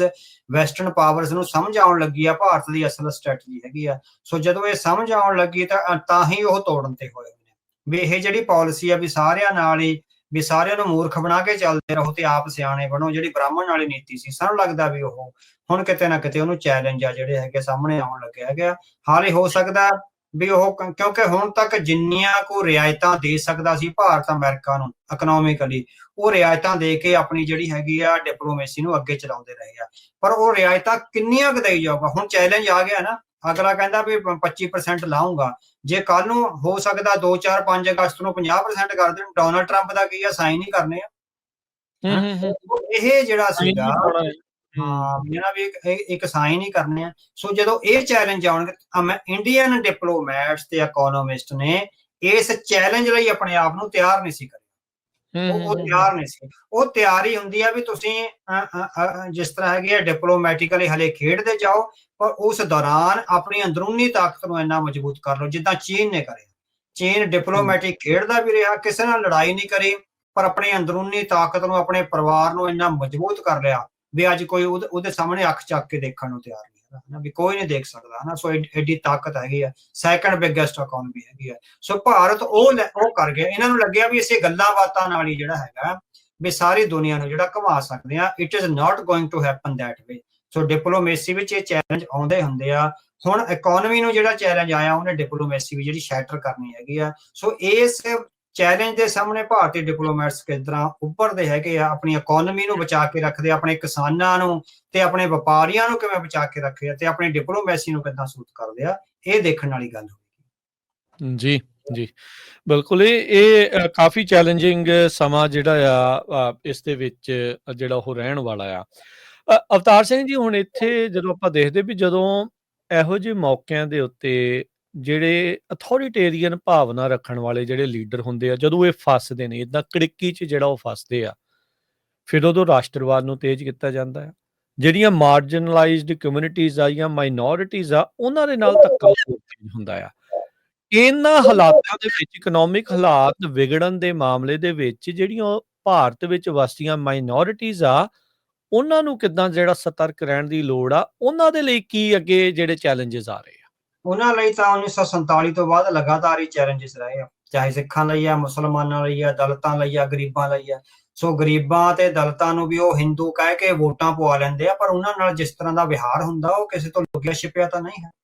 ਰਾਜਸਥਾਨ ਦੇ ਵਿਰੋਧੀ ਧਿਰ ਦੇ ਨੇਤਾ ਕਾਂਗਰਸ ਪਾਰਟੀ ਦੇ, ਉਹ ਪਿਛਲੇ ਦਿਨੀ ਇੱਕ ਮੰਦਿਰ ਵਿੱਚ ਜਾਂਦੇ ਆ, ਦਲਿਤ ਭਾਈਚਾਰੇ ਨਾਲ ਸੰਬੰਧ ਰੱਖਦੇ ਆ। ਜਦੋਂ ਉਹ ਮੰਦਿਰ ਤੋਂ ਮੱਥਾ ਟੇਕ ਕੇ ਨਿਕਲ ਜਾਂਦੇ ਆ ਤਾਂ ਉਹ ਮੰਦਿਰ ਨੂੰ ਦੁੱਧ ਨਾਲ ਧੋਤਾ ਜਾਂਦਾ ਭਾਰਤੀ ਜਨਤਾ ਪਾਰਟੀ ਦੇ ਬ੍ਰਾਹਮਣ ਐਮਐਲਏ ਵੱਲੋਂ। ਮਤਲਬ ਕਿ ਤੁਸੀਂ ਦੇਖੋ ਵੀ ਵਿਤਕਰਾ ਕਿੰਨੀ ਵੱਡੀ ਪੱਧਰ ਤੇ ਆ। ਭਾਰਤ ਦੇ ਐਸ ਰਾਸ਼ਟਰਪਤੀ ਤੇ ਪਿਛਲੇ ਰਾਸ਼ਟਰਪਤੀ ਜਿਹੜੇ ਰਾਮਨਾਥ ਕੋਵਿੰਦ ਸੀ, ਉਹਨਾਂ ਨੂੰ ਮੰਦਿਰ ਵਿੱਚ ਨਹੀਂ ਵੜਨ ਦਿੱਤਾ ਗਿਆ। ਸੋ ਇਹ ਜਿਹੜੀਆਂ ਇਹ ਨੀਤੀਆਂ ਨੇ ਜਿਹਦੇ ਵਿੱਚੋਂ ਕਿਸੇ ਸਿਟੀਜ਼ਨਸ ਨੂੰ ਕਿਹਾ ਜਾਂਦਾ ਵੀ ਕਾਨੂੰਨ ਦੇ ਸਾਹਮਣੇ ਸਾਰੇ ਸਿਟੀਜ਼ਨਸ ਇੱਕ ਹੈਗੇ ਆ, ਪਰ ਕਿੱਥੇ ਇੱਕ ਹੈਗੇ ਆ? ਦੱਸਿਆ ਤਾਂ ਜਾਵੇ ਨਾ। ਰਾਸ਼ਟਰਪਤੀ ਨੂੰ ਤੁਸੀਂ ਮੰਦਿਰ ਵਿੱਚ ਨਹੀਂ ਵੜਨ ਦਿੰਦੇ, ਉਹ ਦੁਨੀਆ ਦੇਸ਼ ਦਾ ਸਭ ਤੋਂ ਵੱਡਾ ਜਿਹੜਾ ਹੈਗਾ ਉਹ ਵਿਅਕਤੀ ਹੈਗਾ। ਤੇ ਦੂਸਰੇ ਪਾਸੇ ਤੁਸੀਂ ਦੇਖੋ ਮੱਧ ਪ੍ਰਦੇਸ਼ ਦੇ ਇੱਕ ਮੰਤਰੀ ਨੇ ਇੱਕ ਕਰਨਲ ਸੋਫੀਆ ਕੁਰੈਸ਼ੀ ਦੇ ਖਿਲਾਫ ਟਿੱਪਣੀ ਕਰੀ ਸੀ ਵੀ ਅੱਤਵਾਦੀਆਂ ਦੀ ਭੈਣ ਆ ਇਹ। ਉਹਦੇ ਖਿਲਾਫ 153 ਏ ਦਾ ਦੇਸ਼ ਧਰੋਹੀ ਦਾ ਉਹ ਸਾਰੇ ਮਾਮਲੇ ਦਰਜ ਨੇ। ਉਹਨੂੰ ਅੱਜ ਤੱਕ ਗ੍ਰਿਫਤਾਰ ਨਹੀਂ ਕੀਤਾ ਗਿਆ ਕਿਉਂਕਿ ਉਹ ਹਿੰਦੂ ਹੈਗਾ। ਉਹਦੇ ਮੁਕਾਬਲੇ ਤੇ ਸੇਮ ਕੇਸ ਇੱਕ ਜਿਹੜਾ ਹਰਿਆਣੇ ਵਿੱਚ ਯੂਨੀਵਰਸਿਟੀ ਅਸ਼ੋਕਾ ਯੂਨੀਵਰਸਿਟੀ, ਉਹਦੇ ਪ੍ਰੋਫੈਸਰ ਤੇ ਲੱਗਿਆ, ਮਿਸਟਰ ਅਲੀ ਆ, ਕੋਈ ਮੁਸਲਮਾਨ ਆ, ਉਹਨੂੰ ਜਦੇ ਪੁਲਿਸ ਨੇ ਚੱਕ ਲਿਆ ਇੱਕਦਮ। ਸੇਮ ਜਿਹੜੀਆਂ ਧਾਰਾਵਾਂ ਨੇ ਉਹ ਸ਼ਾਹ ਦੇ ਖਿਲਾਫ ਆ, ਜਿਹੜਾ ਉੱਥੋਂ ਦਾ ਮੱਧ ਪ੍ਰਦੇਸ਼ ਦਾ ਮੰਤਰੀ ਹੈ, ਤੇ ਸੇਮ ਜਿਹੜੀਆਂ ਪ੍ਰੋਫੈਸਰ ਦੇ ਖਿਲਾਫ ਆ। ਪ੍ਰੋਫੈਸਰ ਜਦੇ ਪੁਲਿਸ ਨੇ ਚੱਕ ਕੇ ਥਾਣੇ ਡੱਕਤਾ, ਤੇ ਸ਼ਾਹ ਅੱਜ ਵੀ ਸੁਪਰੀਮ ਕੋਰਟ ਆ ਉਹਦੇ ਖਿਲਾਫ ਟਿੱਪਣੀਆਂ ਕਰਦੀ ਆ, ਕਿਸੇ ਨੇ ਨਹੀਂ ਫੜਿਆ। ਸੋ ਜਿਹੜਾ ਇਹ ਡਿਫਰੈਂਸ ਹੈਗਾ ਘੱਟ ਗਿਣਤੀਆਂ ਦੇ ਨਾਲ ਵਿਤਕਰੇ ਦਾ। ਸੋ ਜਦੋਂ ਤੱਕ ਤੁਸੀਂ ਇਸ ਗੱਲੋਂ ਬਿਲਕੁਲ ਤੁਹਾਡੀ ਗੱਲ ਠੀਕ ਆ, ਉਹ ਰਾਸ਼ਟਰਵਾਦ ਦਾ ਤੇ ਕਤਲੋਗਾਰਤ ਦਾ ਜਿਹੜਾ ਮਾਹੌਲ ਆ ਉਹ ਦੁਬਾਰੇ ਬਣਾਉਣਗੇ ਜਦੋਂ ਆਰਥਿਕ ਤੌਰ ਤੇ ਉਹਨਾਂ ਨੇ ਥੱਲੇ ਲੱਗਣਾ, ਸਟ੍ਰੈਟਜੀਕਲੀ ਜਿਹੜਾ ਹੈਗਾ ਉਹਨਾਂ ਨੇ ਕਾਬੂ ਚ ਆਉਣਾ, ਤੇ ਏਸ਼ੀਆ ਦੀ ਰੀਸਟਰਕਚਰਿੰਗ ਦਾ ਜਿਹੜਾ ਚੱਲਣਾ। ਉਹਦੇ ਚੋਂ ਘੱਟ ਗਿਣਤੀਆਂ ਦਾ ਇਹ ਹੈਗਾ ਵੀ ਆਪਣੇ ਆਪ ਨੂੰ ਇਕਮੁੱਠ ਰੱਖਣ, ਜਿਸ ਤਰ੍ਹਾਂ ਵੀ ਸਿੱਖ ਨੇ ਉਹ ਪੰਜਾਬ ਵਿੱਚ ਸੰਗਠਨ ਹੋਣ ਦਾ ਯਤਨ ਕਰਨ। ਘੱਟੋ ਘੱਟ ਜਿਹੜੇ ਬਾਹਰ ਰਹਿੰਦੇ ਸਿੱਖ ਆ ਉਹ ਵੀ ਕਿਸੇ ਮੌਕੇ ਤੇ ਸੋਚਣ ਵੀ ਆਪਾਂ ਪੰਜਾਬ ਵਿੱਚ ਜਾ ਕੇ ਜਿੱਦਾਂ ਐਡਜਸਟ ਹੋ ਜਾਈਏ। ਸਾਡੀ ਮਾਂ ਧਰਤੀ ਇੱਕ ਜਗ੍ਹਾ ਇਕੱਠੇ ਹੋਵਾਂਗੇ ਤਾਂ ਜਿਹੜੀ ਕਤਲੋਗਾਰਤਾ ਘੱਟ ਹੋਵੇਗੀ, ਸੋ ਤੁਹਾਡੇ ਸਰਵਾਈਵਲ ਦੇ ਚਾਂਸਸ ਆ ਜਿਹੜੇ ਵਧਣਗੇ। ਇਸੇ ਤਰ੍ਹਾਂ ਜਿਹੜੀਆਂ ਹੋਰ ਘੱਟ ਗਿਣਤੀ ਦੇ ਦਲਿਤ ਨੇ ਉੱਤਰ ਪ੍ਰਦੇਸ਼ ਵਿੱਚ ਜਾਂ ਬਿਹਾਰ ਵਿੱਚ ਵੱਧ ਮਜ਼ਬੂਤ ਹੋਣ, ਉਹ ਆਪਣੇ ਹੱਕਾਂ ਲਈ ਲੜਨ, ਹਨਾ। ਤੇ ਬਹੁ ਗਿਣਤੀ ਦੀ ਜਿਹੜੀ ਇਹ ਇੱਕ ਤਰ੍ਹਾਂ ਨਾਲ ਸੈਕਟੇਰੀਅਨ ਪੋਲਿਟਿਕਸ ਆ ਉਹਦੇ ਖਿਲਾਫ ਜਿਸ ਤਰ੍ਹਾਂ ਡਟ ਕੇ ਉਹ ਕਰਨ, ਉਹ ਭੁਲੇਖਿਆਂ ਵਿੱਚ ਨਾ ਆਉਣ ਵੀ ਅਸੀਂ ਹਿੰਦੂ ਧਰਮ ਦਾ ਹੀ ਹਿੱਸਾ ਹੈਗੇ ਆ। ਸੋ ਉਹਨਾਂ ਨੂੰ ਜਦੋਂ ਮੰਦਿਰਾਂ ਵਿੱਚ ਨਹੀਂ ਵੜਨ ਦਿੱਤਾ ਜਾਂਦਾ, ਸੋ ਇਹ ਆਪਣੀ ਕੌਮੀ ਸਵੈ ਚੇਤਨਤਾ ਜਿਹੜੀ ਉਹ ਘੱਟ ਗਿਣਤੀਆਂ ਨੂੰ ਬਚਾ ਕੇ ਰੱਖ ਸਕਦੀ ਆ। ਕੌਮੀ ਸਵੈ ਚੇਤਨਤਾ ਅਤੇ ਆਪਣਾ ਨੇਸ਼ਨਹੁੱਡ ਆ ਜਿਹੜਾ, ਆਪਣੇ ਨੇਸ਼ਨਹੁੱਡ ਤੇ ਉਹਨਾਂ ਨੂੰ ਵੱਧ ਧਿਆਨ ਦੇਣਾ ਚਾਹੀਦਾ ਜੀ। ਇੱਥੇ ਇੱਕ ਅਵਤਾਰ ਸਿੰਘ ਜੀ, ਇੱਕ ਵੀਡੀਓ ਤੁਹਾਡੇ ਲਈ ਸਾਰਿਆਂ ਲਈ ਮੈਂ ਇੱਕ ਪਲੇ ਕਰਨਾ ਚਾਹੁੰਦਾ। ਹੁਣੇ ਰਾਸ਼ਟਰਪਤੀ ਟਰੰਪ ਹੋਣਾ ਦਾ ਇੱਕ ਹੋਰ ਬਿਆਨ ਜਿਹੜਾ ਹੈ ਉਹ ਆਇਆ ਆ ਭਾਰਤ ਨੂੰ, ਜਿਹੜਾ ਉਹ ਲੈ ਕੇ ਜਦੋਂ 25% ਟੈਰਿਫ ਜਿਹੜੇ ਆ ਉਹਨਾਂ ਉੱਤੇ ਜਿਹੜੇ ਉਹ ਠੋਕੇ ਜਾ ਚੁੱਕੇ ਆ। ਉਸ ਤੋਂ ਬਾਅਦ ਚ ਉਹ ਮੈਂ ਇਸ ਦੇ ਵਿੱਚ ਐਡ ਕਰਦਾ ਆ, ਆਪਾਂ ਥੋੜਾ ਜਿਹਾ ਉਸ ਨੂੰ ਦੇਖਦੇ ਆ ਤੇ ਫਿਰ ਆਪਾਂ ਥੋੜੀ ਜਿਹੀ ਉਸ ਦੇ ਉੱਤੇ ਤੁਹਾਡੇ ਜਿਹੜੀ ਉਹ ਗੱਲਬਾਤ ਜਿਹੜੀ ਉਹ ਕਰਦੇ ਆ। ਬ੍ਰਿਕ ਦੇ ਨਾਲ ਜੋੜ ਕੇ ਜਿਹੜੇ ਰਾਸ਼ਟਰਪਤੀ ਟਰੰਪ ਆ ਉਹਨਾਂ ਨੇ ਜਿਹੜਾ ਇਸ ਨੂੰ ਦੇਖਿਆ ਹੈਗਾ ਆ, ਦਿਖਾਇਆ ਆ, ਗੱਲ ਜਿਹੜੀ ਉਹ ਕਰ ਰਹੇ ਆ। ਆਓ ਥੋੜਾ ਜਿਹਾ ਉਹਨਾਂ ਦੀ ਉਹ ਗੱਲ ਨੂੰ ਜਿਹੜਾ ਆਪਾਂ ਸੁਣਦੇ ਆ। Mentioned today that India, in addition to its 25% tariff rate, would pay an additional penalty because of its support of Russia. What is that additional penalty? And are other countries facing the same threat? Well, we're negotiating right now, and it's also BRICS. You know, they have BRICS, which is basically a group of countries that are anti the United States, and India is a member of that, if you can believe it. It's an attack on the dollar, and we're not going to let anybody attack the dollar. So it's partially BRICS, and it's partially the this trade situation. It's the deficit. We had a tremendous deficit. So, as you know, Prime Minister Modi is a friend of mine, but they don't do very much business in terms of business with us. They sell a lot to us, but we don't buy from them. You know why? Because the tariff is so high. They have one of the highest tariffs in the world. Now they're willing to cut it very substantially, but we'll see what happens. We're talking to India now. We'll see what happens. It doesn't matter too much whether we have a deal or whether we charge them a certain tariff, but you'll know at the end of this week. ਸੋ ਅਵਤਾਰ ਸਿੰਘ ਜੀ, ਤੁਸੀਂ ਸੁਣ ਪਾਏ ਸਾਰੀ ਗੱਲਬਾਤ ਇਹਨਾਂ ਦੀ? ਹਾਂਜੀ ਹਾਂਜੀ। ਸੋ ਇਹਦੇ ਵਿੱਚ ਹੁਣ ਬੇਸਿਕਲੀ ਡਬਲ ਡਾਊਨ ਉਹਨਾਂ ਨੇ ਕਰ ਦਿੱਤਾ ਇਹ ਚੀਜ਼ ਨੂੰ ਇਸ ਤਰੀਕੇ ਦੇ ਨਾਲ ਕਹਿ ਕੇ ਵੀ ਭਾਈ ਭਾਰਤ ਬ੍ਰਿਕ ਦਾ ਮੈਂਬਰ ਆ, ਡਾਲਰ ਦੇ ਉੱਤੇ ਹਮਲਾ ਕਰ ਲਿਆ। ਕਹਿੰਦਾ ਮੈਂ ਬਿਲੀਵ ਨਹੀਂ ਕਰ ਰਿਹਾ ਵੀ ਉਹ ਉਹਨਾਂ ਦਾ ਮੈਂਬਰ ਹੈ, ਮੇਰਾ ਉਹ ਮਿੱਤਰ ਆ, ਪਰ ਫਿਰ ਵੀ ਇਹ ਸਾਰਾ ਕੁਝ ਜਿਹੜਾ ਹੋ ਰਿਹਾ ਆ 25% ਟੈਰਿਫ ਦੇ ਨਾਲ ਜਿਹੜੀਆਂ ਪੈਨਲਟੀਜ਼ ਵਗੈਰਾ ਆ ਉਸ ਦੇ ਉੱਤੇ ਜਿਹੜੀ ਇਹਨਾਂ ਨੇ ਗੱਲ ਕਰ ਦਿੱਤੀ ਆ। ਸੋ ਇਹ ਕਦਮ ਕਿਸ ਪਾਸੇ ਵੱਲ ਨੂੰ ਜਿਹੜਾ ਹੁਣ ਵੱਧ ਰਹੇ ਆ? ਲੱਗਦਾ ਹੈ ਟ੍ਰੇਡ ਡੀਲ ਕਿਸੇ ਪਾਸੇ ਇਵੈਂਚੁਅਲੀ ਭਵਿੱਖ ਦੇ ਵਿੱਚ ਕੋਈ ਹੋ ਸਕੂਗੀ ਜਾਂ ਇੰਡੀਆ ਨੂੰ ਗੋਡੇ ਲਵਾ ਕੇ ਹੀ ਹਟਣਾ ਹੈ? ਨਹੀਂ, ਜਿਹੜਾ ਟਰੰਪ ਦਾ ਜਿਹੜਾ ਭਾਸ਼ਣ ਹੈਗਾ ਉਹਦੇ ਤੋਂ ਲੱਗਦਾ ਵੀ ਉਹ ਟ੍ਰੇਡ ਡੀਲ ਬਾਰੇ ਤਾਂ ਇੰਨੇ ਬਹੁਤੇ ਉਹ ਨਹੀਂ ਹੈਗੇ ਵੀ ਉਹ ਕਰਨੀ ਉਹ ਨਹੀਂ ਚਾਹੁੰਦੇ ਅਮਰੀਕਾ ਤਾਂ। ਉਹ ਤਾਂ ਜਿਸ ਤਰ੍ਹਾਂ ਵੱਧ ਤੋਂ ਵੱਧ, ਕਿਉਂਕਿ ਜਦੋਂ ਬ੍ਰਿਕਸ ਦਾ ਉਹ ਪੈਨਸ਼ਨ ਕਰ ਰਹੇ ਹੈਗੇ ਆ, ਉਹ ਕਹਿੰਦੇ ਵੀ ਸਾਡਾ ਫਰੈਂਡ ਹੈਗਾ ਪਰ ਉਹ ਬ੍ਰਿਕਸ ਦਾ ਮੈਂਬਰ ਹੈਗਾ। ਸੋ ਬ੍ਰਿਕਸ ਆ ਕਹਿੰਦੇ ਵੀ ਐਂਟੀ ਡਾਲਰ ਹੈਗਾ। ਸੋ ਐਂਟੀ ਡਾਲਰ ਦੀ ਕਿਸੇ ਵੀ ਜਿਹੜੀ ਐਕਟੀਵਿਟੀ ਆ ਉਹਨੂੰ ਅਸੀਂ ਨਹੀਂ ਚੱਲਣ ਦਿਆਂਗੇ। So it could be more than 25%, ਹਨਾ। ਸੋ ਅਗਲੇ ਹਫਤੇ, ਹੁਣ ਇੱਕ ਹਫਤੇ ਦਾ ਉਹਨਾਂ ਨੇ ਟਾਈਮ ਦਿੱਤਾ ਵੀ ਦੇਖੋ ਕੀ ਬਣਦਾ। ਸੋ ਜੇ ਉਹ ਇੱਕ ਤਾਂ ਫਿਰ ਉਹ ਭਾਰਤ ਦੇ ਹੱਥ ਖੜੇ ਕਰਾਉਣਗੇ ਵੀ ਬ੍ਰਿਕਸ ਤੋਂ ਬਾਹਰ ਆਵੇ ਕਿਸੇ ਨਾ ਕਿਸੇ, ਵੀ ਜੇ ਤੁਸੀਂ ਸਟ੍ਰੈਟੇਜਿਕ ਸਿਕਿਉਰਿਟੀ ਸਾਤੋਂ ਲੈਣੀ ਹੈਗੀ ਆ ਜਿਹੜੀ ਚਾਈਨਾ ਦੇ ਮੁਕਾਬਲੇ ਤੁਹਾਨੂੰ ਚਾਹੀਦੀ ਹੈਗੀ ਆ, ਸੋ ਉਹਦੇ ਤੋਂ ਤੁਹਾਨੂੰ ਬ੍ਰਿਕਸ ਤੋਂ ਬਾਹਰ ਆਉਣਾ ਪਵੇਗਾ। ਸੋ ਜਾਂ ਤਾਂ ਕਲੀਅਰਲੀ ਐਲਾਨ ਕਰਾਉਣਗੇ ਜਾਂ ਫਿਰ ਹੈਗਾ ਵੀ ਮੋਰ ਟੈਰਿਫ ਆ ਜਿਹੜੇ ਉਹ ਲੱਗ ਸਕਦੇ ਹੈਗੇ। ਸੋ ਅਗਲਾ ਹਫਤੇ 10-15 ਦਿਨ, ਘੱਟੋ ਘੱਟ 15 ਅਗਸਤ ਤੱਕ ਆ ਜਿਹੜਾ ਭਾਰਤ ਲਈ ਜਿਹੜੇ ਹੈਗੇ ਆ ਇਕਨੋਮਿਕਲੀ ਐਂਡ ਡਿਪਲੋਮੈਟਿਕਲੀ ਕਰੂਸ਼ਲ ਫਰੰਟ ਆ ਨੈਵੀਗੇਟ ਕਰਨ ਲਈ। ਜੀ। ਸੋ ਇਸੇ ਦੇ ਵਿੱਚ ਜਦੋਂ ਆਪਾਂ ਚੀਨ ਦੀ ਵੀ ਗੱਲ ਕਰ ਰਹੇ ਸੀ, ਭਾਰਤ ਨੂੰ ਹੁਣ ਉਹਨਾਂ ਦੇ ਨਾਲ ਸੰਬੰਧ ਸੁਧਾਰ ਕੇ ਹਾਸਲ ਜਿਹੜਾ ਉਹ ਕੀ ਹੋਊਗਾ? ਬ੍ਰਿਕ ਦੇ ਉੱਤੇ ਟਰੰਪ ਹੋਣਾ ਦਾ ਲਗਾਤਾਰ ਹਮਲਾ ਅੱਜ ਦਾ ਨਹੀਂ, ਕਦੋਂ ਤੋਂ ਜਿਹੜਾ ਇਹ ਕਰ ਰਹੇ ਆ। ਡਾਲਰ ਦੀ ਜਿਹੜੀ ਮਜ਼ਬੂਤੀ ਆ ਉਸ ਨੂੰ ਲੈ ਕੇ ਬਹੁਤ ਜ਼ਿਆਦਾ ਇੱਕ ਹਿਸਾਬ ਦੇ ਨਾਲ ਸੀਰੀਅਸ ਨੇ ਟਰੰਪ ਹੋਣੀ। ਸੋ ਚੀਨ ਦੇ ਨਾਲ ਇਹ ਜਿਹੜਾ ਹੁਣ ਸੰਬੰਧ ਸੁਧਾਰ ਰਿਹਾ ਆ ਭਾਰਤ, ਇਹ ਸਾਰੀਆਂ ਚੀਜ਼ਾਂ ਦੇ ਵਿੱਚ ਹਾਸਲ ਕੀ ਕਰ ਸਕੂਗਾ? ਕੀ ਇਹਨਾਂ ਦੀ ਉਮੀਦ ਆ?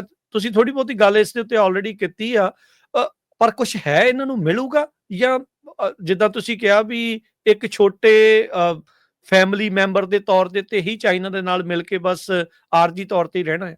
ਨਹੀਂ, ਦੇਖੋ ਤੁਸੀਂ ਦੇਖੋ ਵੀ ਚਾਈਨਾ ਦੀ ਆਪਾਂ ਇਕਨੋਮਿਕ ਡਿਵੈਲਪਮੈਂਟ ਦੀਆਂ ਜਿੰਨੀ ਮਰਜ਼ੀ ਗੱਲਾਂ ਕਰੀ ਜਾਈਏ, ਉਹ ਕੋਈ ਡੈਮੋਕ੍ਰੇਸੀ ਤਾਂ ਹੈ ਨਹੀਂ ਨਾ, ਉਹ ਕੋਈ ਲਿਬਰਲ ਡੈਮੋਕ੍ਰੇਸੀ ਤਾਂ ਹੈ ਨਹੀਂ ਅਮਰੀਕਾ ਤੇ ਵੈਸਟ ਵਾਂਗ ਤੇ ਯੂਰਪ ਵਾਂਗ, ਹਨਾ।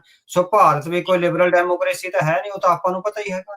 ਜਦੋਂ ਵੀ ਜਿਹੜੇ ਵੱਡੇ ਵੱਡੇ ਕਤਲਾਂ ਦੇ ਦੋਸ਼ੀ ਰਹੇ ਆ ਉਹ ਮੰਤਰੀ ਬਣਦੇ ਰਹੇ ਆ, ਚਾਹੇ ਉਹ ਸਿੱਖਾਂ ਦੇ ਕਾਤਲ ਸੀ ਤੇ ਚਾਹੇ ਉਹ 2002 ਵਾਲੇ ਕਾਤਲ ਸੀ ਨਾ। ਸੋ ਹੁਣ ਵੀ ਜਿਹੜੀ ਮੁਹਿੰਮ ਚਲਾਈ ਜਾ ਰਹੀ ਆ ਘੱਟ ਗਿਣਤੀਆਂ ਖਿਲਾਫ, ਸੋ ਜਿਹੜਾ ਇੰਡੀਆ ਦੀ ਜਿਹੜੀ ਹੈਗੀ ਆ ਜਿਹੜੀ ਮਾਨਸਿਕ ਤ੍ਰਿਪਤੀ ਹੈਗੀ ਆ ਉਹ ਚੀਨ ਵਰਗੇ ਜਿਹੜੇ ਹੈਗੇ ਡਿਕਟੇਟਰ ਤੇ ਰਸ਼ੀਆ ਵਰਗੇ ਡਿਕਟੇਟਰ ਕੰਟਰੀ ਨਾਲ ਮਿਲ ਕੇ ਹੀ ਹੋਣੀ ਹੈ। ਜਿਹੜੀਆਂ ਲਿਬਰਲ ਡੈਮੋਕ੍ਰੇਸੀਜ਼ ਆ ਭਾਰਤ ਨਾਲ ਉਹਨਾਂ ਦਾ ਬਹੁਤ ਲੰਬੇ ਸਮੇਂ ਤੱਕ ਸਟ੍ਰੈਟੇਜਿਕ ਅਲਾਇੰਸ ਨਹੀਂ ਰਹਿਣਾ, ਕਿਉਂਕਿ ਭਾਰਤ ਆਪ ਲਿਬਰਲ ਡੈਮੋਕ੍ਰੇਸੀ ਉਸ ਲੈਵਲ ਦੀ ਨਹੀਂ ਹੈ ਜਿੰਨੀਆਂ ਵੈਸਟ ਵਿੱਚ ਖੁੱਲ੍ਹਾ ਨੇ, ਜਿੰਨੀ ਵੈਸਟ ਵਿੱਚ ਵਿਚਾਰਾਂ ਦੀ ਆਜ਼ਾਦੀ ਹੈਗੀ ਆ, ਜਿੰਨਾ ਲਿਖਣ ਪੜ੍ਹਨ ਦੀ ਜਾਂ ਹੋਰ ਸੇਫਟੀ ਸਿਕਿਉਰਿਟੀ ਦਾ ਜਿਹੜਾ ਅਕੈਡਮਿਕ ਵਰਕ ਦੀ ਆਜ਼ਾਦੀ ਹੈਗੀ ਆ, ਪੋਲਿਟਿਕਸ ਕਰਨ ਦੀ ਆਜ਼ਾਦੀ ਹੈਗੀ ਆ, ਉਹ ਭਾਰਤ ਵਿੱਚ ਨਹੀਂ ਹੈ। ਭਾਰਤ ਆਪਾਂ ਵਾਰ-ਵਾਰ ਕਿਹਾ ਹੈਗਾ ਵੀ ਦੋ ਤਰ੍ਹਾਂ ਦੇ ਐਕਸਿਸ ਬਣਨੇ ਆ ਫਿਊਚਰ 'ਚ, ਚਾਹੇ 50 ਸਾਲਾਂ ਨੂੰ ਬਣਨ। ਇੱਕ ਐਕਸਿਸ ਆਫ ਡੈਮੋਕ੍ਰੇਸੀ ਆ, ਇੱਕ ਐਕਸਿਸ ਆਫ ਟਾਇਰਨੀ ਆ, ਜਿਹਦੇ ਵਿੱਚ ਤਾਨਾਸ਼ਾਹ ਇਕੱਠੇ ਹੋਣਗੇ। ਸੋ ਭਾਰਤ ਇਵੈਂਚੁਅਲੀ ਹੈਗਾ ਜਿਹੜਾ ਚੀਨ ਨਾਲ ਹੀ ਖੜੇਗਾ। ਸੋ ਵੈਸਟ ਨਾਲ ਤਾਂ ਉਹ ਪਲੇ ਕਰ ਰਿਹਾ ਸੀ ਵੀ ਜਿੰਨੀ ਕੁ ਦੇਰ ਵੈਸਟ ਨੂੰ ਵੀ ਹੈਗਾ ਵੀ ਘੁਮਾ ਫਿਰਾ ਕੇ ਆਪਣੇ ਹਿੱਤ ਸਾਧੇ ਜਾ ਸਕਦੇ ਆ, ਸੋ ਉਹਨਾਂ ਨੇ ਆਪਣੇ ਹਿੱਤ ਸਾਧੇ ਹੈਗੇ ਆ। ਸੋ ਹੋ ਸਕਦਾ ਹੈਗਾ ਵੀ ਇਹ ਹੁਣ ਹਿੱਤ ਸਾਧਨ ਵਾਲੀ ਜਿਹੜੀ ਗੱਲ ਹੈ ਬਹੁਤ ਲੰਮੇ ਸਮੇਂ ਤੱਕ ਨਾ ਚੱਲੇ, ਸੋ ਭਾਰਤ ਨੂੰ ਇੱਕ ਪਾਸਾ ਕਰਨਾ ਪੈ ਜਾਵੇ। ਜੀ, ਆਈ ਨੋ ਤੁਸੀਂ ਵਿਚਾਲੇ ਜਿਹੜੀ ਇਹ ਗੱਲ ਕਰ ਰਹੇ ਸੀਗੇ ਜਿਹੜੇ ਨੇਸ਼ਨਹੁੱਡ ਦੀ, ਕੌਮਵਾਦ ਦੇ ਸੰਕਲਪ ਦੀ, ਸੋ ਇੱਕ ਵਾਰੀ ਫੇਰ ਆਪਣੇ ਜਿਹੜੇ ਦਰਸ਼ਕ ਆ ਸਰੋਤੇ ਆ ਉਹਨਾਂ ਨੂੰ ਯਾਦ ਦਿਵਾਉਂਦੇ ਜਾਈਏ। ਸਰਦਾਰ ਅਵਤਾਰ ਸਿੰਘ ਜੀ ਦੀ ਜਿਹੜੀ ਇਹ ਕਿਤਾਬ ਸਿੱਖ ਕੌਮਵਾਦ ਦਾ ਸੰਕਲਪ, ਨਾ ਹਮ ਹਿੰਦੂ ਨਾ ਮੁਸਲਮਾਨ, ਇਹ ਉਪਲਬਧ ਆ। ਬਹੁਤ ਸਾਰੇ ਜਿਹੜੇ ਸਾਡੇ ਦਰਸ਼ਕ ਆ, ਪਾਠਕ ਆ, ਜਿਹੜੇ ਸਰੋਤੇ ਆ, ਉਹਨਾਂ ਨੇ ਕਿਤਾਬ ਨੂੰ ਪੜ੍ਹਿਆ ਤੇ ਬਹੁਤ ਸੋਹਣੀ ਜਿਹੜੀ ਫੀਡਬੈਕ ਉਹਨਾਂ ਦੇ ਦੁਆਰਾ ਜਿਹੜੀ ਉਹ ਆਈ ਆ। ਹਰਬੰਸ ਸਿੰਘ ਹੁਣਾਂ ਦਾ ਵਿਸ਼ੇਸ਼ ਤੌਰ ਦੇ ਉੱਤੇ ਮੈਂ ਨਾਮ ਲੈਣਾ ਚਾਹੁੰਦਾ, ਜਿਨ੍ਹਾਂ ਨੇ ਮੈਸੇਜ ਲਿਖ ਕੇ ਧੰਨਵਾਦ ਕੀਤਾ ਅਵਤਾਰ ਸਿੰਘ ਜੀ ਦੀ ਇਸ ਕਿਤਾਬ ਦਾ, ਤੇ ਉਹਨਾਂ ਨੇ ਖੁੱਲ੍ਹ ਕੇ ਜਿਹੜਾ ਲਿਖਿਆ ਵੀ ਇਹ ਕਿਤਾਬ ਅਲਮਾਰੀ 'ਚ ਰੱਖਣ ਵਾਲੀ ਨਹੀਂ, ਬਾਰ-ਬਾਰ ਜਿਹੜੀ ਪੜ੍ਹਨ ਵਾਲੀ ਆ। ਇਹ ਸਿਧਾਂਤ ਨੂੰ ਜਿਹੜੀ ਆ ਉਹ ਉਸ ਦੇ ਨਾਲ ਜਿਹੜੀ ਉਹ ਜੋੜਦੀ ਆ। ਉੱਚ ਕੋਟੀ ਦੇ ਜਿਹੜੇ ਇੰਟੈਲੈਕਚੁਅਲ ਵਿਦਵਾਨ ਆ ਉਹਨਾਂ ਦੇ ਵਿੱਚ ਅਵਤਾਰ ਸਿੰਘ ਜੀ ਦਾ ਉਹ ਬੜੇ ਮਾਣ ਦੇ ਨਾਲ ਨਾਮ ਜਿਹੜਾ ਉਸ ਦੇ ਵਿੱਚ ਜੋੜਦੇ ਆ ਵੀ ਸਿੱਖਾਂ ਦੇ ਲਈ ਇਹ ਬਹੁਤ ਹੀ ਸਿਧਾਂਤਕ ਤੇ ਸਮਝ ਬੂਝ ਵਾਲੀ ਕਿਤਾਬ ਆ। ਸੋ ਅਸੀਂ ਬੇਨਤੀ ਕਰਦੇ ਹਾਂ ਸਾਰਿਆਂ ਨੂੰ ਇਹ ਕਿਤਾਬ ਪ੍ਰਾਪਤ ਕਰੋ, ਪੜ੍ਹੋ, ਬਾਰ-ਬਾਰ ਪੜ੍ਹੋ, ਤਾਂ ਜੋ ਆਪਾਂ ਆਪਣੇ ਸਿੱਖ ਕੌਮਵਾਦ ਦੇ ਸੰਕਲਪ ਆ ਉਸ ਦੇ ਨਾਲ ਜਿਹੜਾ ਜੁੜੀਏ। ਸੋ ਤੁਸੀਂ ਜਦੋਂ ਆਪਾਂ ਗੱਲ ਕਰ ਰਹੇ ਸੀ ਮਾਈਨੋਰਟੀਜ਼ ਨੂੰ ਲੈ ਕੇ, ਤੁਸੀਂ ਵਿੱਚ ਇਹ ਕਿਹਾ ਸੀਗਾ ਵੀ ਸਿੱਖਾਂ ਨੂੰ ਪੰਜਾਬ 'ਚ ਵੀ ਇਕੱਠੇ ਹੋਣ ਦੀ ਜ਼ਰੂਰਤ ਆ, ਇੱਥੋਂ ਵੀ ਉੱਥੇ ਜਾਣਾ ਨਾਲ ਜਿਹੜਾ ਉਹ ਚਾਹੀਦਾ ਆ। ਇੱਕ ਥਾਂ ਦੇ ਉੱਤੇ ਉਹ ਹੋਣਾ ਚਾਹੀਦਾ ਵੀ ਜੋ ਜ਼ੁਲਮ ਆ ਉਸ ਨੂੰ ਜਿਹੜਾ ਉਹ ਰੋਕਿਆ ਜਾ ਸਕੇ, ਡੱਕਿਆ ਜਾ ਸਕੇ। ਨਾਲ ਦੇ ਨਾਲ ਜਿਹੜੀ ਕੌਮਵਾਦ ਦੀ ਨੇਸ਼ਨਹੁੱਡ ਦੀ ਜਿਹੜੀ ਗੱਲ ਚੱਲਦੀ ਆ ਵੀ ਉਸ ਨੂੰ ਵਧਾ ਕੇ ਜਿਹੜਾ ਉਹ ਦੱਸਿਆ ਜਾ ਸਕੇ। ਸੋ ਤੁਸੀਂ ਇਸ ਕਿਤਾਬ ਦੇ ਹਵਾਲੇ ਦੇ ਨਾਲ ਕੁਛ ਇਸ ਦੇ ਵਿੱਚ ਹੋਰ ਐਡ ਕਰਨਾ ਚਾਹੁੰਦੇ, ਕੁਛ ਦੱਸਣਾ ਚਾਹੁੰਦੇ ਆ ਵੀ ਇਸ ਗੱਲ ਨੂੰ ਹੋਰ ਮਜ਼ਬੂਤੀ ਦੇ ਨਾਲ ਤੁਸੀਂ ਕਿੱਦਾਂ ਇਸ ਦੇ ਵਿੱਚ ਪੇਸ਼ ਕੀਤਾ? ਹਾਂਜੀ। ਸੋ ਜਿਹੜੀ ਆਪਾਂ ਗੱਲ ਕਰੀਏ ਨਾ, ਜਿਹੜੀ ਮੈਂ ਕਿਹਾ ਸੀਗਾ ਵੀ ਪੰਜਾਬ ਵਿੱਚ ਆਪਾਂ ਨੂੰ ਡੈਂਸਲੀ ਪੋਪੂਲੇਸ਼ਨ ਕਰਨੀ ਪੈਣੀ ਹੈਗੀ ਆ। ਸੋ ਜਿਹੜੀ ਨੇਸ਼ਨ ਆ ਨਾ, ਸੋ ਇਹ ਕਿਤਾਬ 'ਚ ਮੈਂ ਜ਼ਿਕਰ ਕਰਿਆ, ਉਹ ਕਹਿੰਦਾ ਵੀ ਜਿਹੜੀਆਂ ਟੈਕਨੀਕਲ ਡੈਫੀਨੇਸ਼ਨਸ ਆ ਜੋ ਮਰਜ਼ੀ ਕਹਿੰਦੀਆਂ ਹੋਣ, ਪਰ ਜਿਹੜੀ ਕੌਮ ਆ ਉਹ ਭਾਵਨਾਵਾਂ ਦਾ ਇੱਕ ਵਿਸਥਾਰ ਹੈ। ਇਹ ਇੱਕ ਭਾਵਨਾਤਮਕ ਰਿਸ਼ਤਾ ਹੈ ਕੌਮ ਦਾ। ਜਿਹੜੇ ਲੋਕ ਇਹ ਸਮਝਦੇ ਆ ਵੀ ਅਸੀਂ ਇਸ ਕੌਮ ਦਾ ਹਿੱਸਾ ਹੈਗੇ ਆ, ਉਹਨਾਂ ਲੋਕਾਂ ਨੂੰ ਇਕੱਠੇ ਰਹਿਣਾ ਚਾਹੀਦਾ ਹੈਗਾ। ਸੋ ਉਹਨਾਂ ਦਾ ਕੁਝ ਵੀ ਹੋਵੇ, ਬੈਕਗਰਾਉਂਡ ਕੋਈ ਵੀ ਰਹੇ ਹੋਵੇ, ਉਹਨਾਂ ਦੀਆਂ ਟੈਕਨੀਕਲ ਵੀ ਉਹ ਪੰਜਾਬੀ ਬੋਲਦੇ ਆ, ਨਹੀਂ ਬੋਲਦੇ, ਤਮਿਲਨਾਡੂ ਤੋਂ ਆਏ ਆ, ਕੋਈ ਡਜ਼ਨਟ ਮੈਟਰ ਉਹ ਭਾਸ਼ਾ ਕਿਹੜੀ ਬੋਲਦੇ ਆ, ਜੇ ਉਹਨਾਂ ਦੇ ਮਨ ਵਿੱਚ ਇਹ ਗੱਲ ਹੈਗੀ ਆ ਵੀ ਮੇਰੀ ਰੀਝ ਇਸ ਕੌਮ ਨਾਲ ਜੁੜੀ ਹੋਈ ਆ, ਤਾਂ ਉਹ ਸਾਡੀ ਕੌਮ ਦਾ ਹਿੱਸਾ ਹੈਗੇ ਆ। ਜਿਨ੍ਹਾਂ ਦੀਆਂ ਰੀਝਾਂ ਸਿੱਖਾਂ ਨਾਲ ਜੁੜੀਆਂ, ਸਿੱਖ ਇਤਿਹਾਸ ਨਾਲ ਜੁੜੀਆਂ, ਸਾਡੇ ਸ਼ਹੀਦਾਂ ਨਾਲ ਜੁੜੀਆਂ, ਸਾਡੇ ਗੁਰਧਾਮਾਂ ਨਾਲ ਜੁੜੀਆਂ, ਸਭ ਤੋਂ ਵੱਧ ਸਾਡੀ ਮਾਂ ਧਰਤੀ ਪੰਜਾਬ ਨਾਲ ਜੁੜੀਆਂ, ਜਿਹੜੇ ਸਾਡੀ ਮਾਂ ਧਰਤੀ ਲਈ ਕਤਰਾ ਵਹਾ ਸਕਦੇ ਆ ਉਹਦੀ ਅਜ਼ਮਤ ਨੂੰ ਬਚਾਉਣ ਲਈ, ਉਹ ਸਾਰੇ ਕੌਮ ਦਾ ਹਿੱਸਾ ਨੇ। ਇਹ ਭਾਵਨਾਵਾਂ ਦਾ ਕਾਫਲਾ ਹੈਗਾ। ਸੋ ਭਾਵਨਾਵਾਂ ਦਾ ਕਾਫਲਾ, ਐਂਥਨੀ ਸਮਿਥ ਨੇ ਕਿਹਾ ਹੈਗਾ ਵੀ ਕਿਸੇ ਕੌਮ ਦੀ ਜਿਹੜੀ ਹੋਲਿਸਟਿਕ ਡਿਵੈਲਪਮੈਂਟ ਆ, ਜਿਹੜੀ ਪੂਰੀ ਤਰ੍ਹਾਂ ਇੱਕ ਤਰ੍ਹਾਂ ਨਾਲ ਆਪਾਂ ਕਿਸੇ ਦੇ ਵੀ ਹਰ ਕਿਸਮ ਦੀ ਮੌਲਿਕ ਜਿਹੜੀ ਡਿਵੈਲਪਮੈਂਟ ਆ ਉਹ ਆਪਣੇ ਹੋਮਲੈਂਡ ਵਿੱਚ ਵਸ ਕੇ ਹੀ ਪੂਰੀ ਹੋ ਸਕਦੀ ਆ। ਸੋ ਆਪਣੇ ਹੋਮਲੈਂਡ ਨਾਲ ਉਹ ਰਿਸ਼ਤਾ, ਤਾਂ ਹੀ ਮੈਂ ਇਸ਼ਾਰਾ ਦਿੱਤਾ ਵੀ ਜਿਹੜੇ ਪੰਜਾਬ ਤੋਂ ਬਾਹਰ ਨੇ, ਜਿਹੜੇ ਭਾਰਤ ਦੇ ਵੱਖ-ਵੱਖ ਹਿੱਸਿਆਂ ਵਿੱਚ ਨੇ, ਵੀ ਅੱਜ ਨਹੀਂ ਤਾਂ 10-15 ਸਾਲ ਨੂੰ ਇਹ ਭਾਣਾ ਦੁਬਾਰਾ 1984 ਵਾਲਾ ਵਰਤ ਸਕਦਾ ਹੈਗਾ। ਸੋ ਆਪਾਂ ਇੱਕ ਜਗ੍ਹਾ ਸੰਗਠਿਤ ਹੋਈਏ, ਉਹਦੇ 'ਚ ਆਪਣਾ ਬਚਾਅ ਹੋਊਗਾ। ਆਪਾਂ ਦੁਸ਼ਮਣ ਦੇ ਹਮਲਿਆਂ ਦਾ ਜਿਹੜਾ ਹੈਗਾ ਇਕੱਠੇ ਹੋ ਕੇ ਮੁਕਾਬਲਾ ਕਰ ਸਕਦੇ ਹਾਂ। ਕੱਲਿਆਂ ਤੇ ਦੁਸ਼ਮਣ ਪੈਂਦਾ ਹੈਗਾ। ਦੁਸ਼ਮਣ ਦੀ ਇਹ ਪ੍ਰਵਿਰਤੀ ਹੈਗੀ ਆ ਵੀ ਉਹ ਕੱਲੇ ਨੂੰ ਦੇਖ ਕੇ ਪੈਂਦਾ ਹੈਗਾ, ਸੰਗਠਿਤ ਨੂੰ ਉਹ ਨਹੀਂ ਪੈਂਦਾ। ਸੋ ਸੰਗਠਿਤ ਅਸੀਂ ਆਪਣੀ ਮਾਂ ਧਰਤੀ ਤੇ ਹੀ ਹੋ ਸਕਦੇ ਹੈਗੇ ਆ। ਸੋ ਇਹ ਇਸ਼ਾਰਾ ਜਿਹੜਾ ਹੈਗਾ ਕੌਮ ਨੂੰ ਆਪਣੇ ਭਵਿੱਖ ਲਈ ਸਮਝ ਲੈਣਾ ਚਾਹੀਦਾ। ਜੀ, ਜੀ ਬਿਲਕੁਲ। ਅਵਤਾਰ ਸਿੰਘ ਜੀ, ਅੱਜ ਦੀ ਇਸ ਅਹਿਮ ਗੱਲਬਾਤ ਦੇ ਲਈ ਅਸੀਂ ਤੁਹਾਡਾ ਬਹੁਤ-ਬਹੁਤ ਧੰਨਵਾਦ ਕਰਦੇ ਹਾਂ। ਤੁਸੀਂ ਸਾਡੇ ਨਾਲ ਜੁੜੇ ਤੇ ਇਹਨਾਂ ਜਿਹੜੇ ਵੱਖ-ਵੱਖ ਆਏ ਆਰਟੀਕਲਸ ਆ, ਉਸ ਦੇ ਬਾਰੇ ਜਿਹੜੀ ਆ ਸਾਨੂੰ ਜਿਹੜੀ ਆ ਤੁਸੀਂ ਬਹੁਤ ਹੀ ਵਿਸਥਾਰ ਦੇ ਵਿੱਚ ਜਾਣਕਾਰੀਆਂ ਦਿੱਤੀਆਂ। ਮਿਹਰਬਾਨੀ, ਮਿਲਦੇ ਹਾਂ ਅਗਲੀ ਵਾਰੀ। ਵਾਹਿਗੁਰੂ ਜੀ ਕਾ ਵਾਹਿਗੁਰੂ ਜੀ ਖਾਲਸਾ। ਕਾ ਖਾਲਸਾ, ਵਾਹਿਗੁਰੂ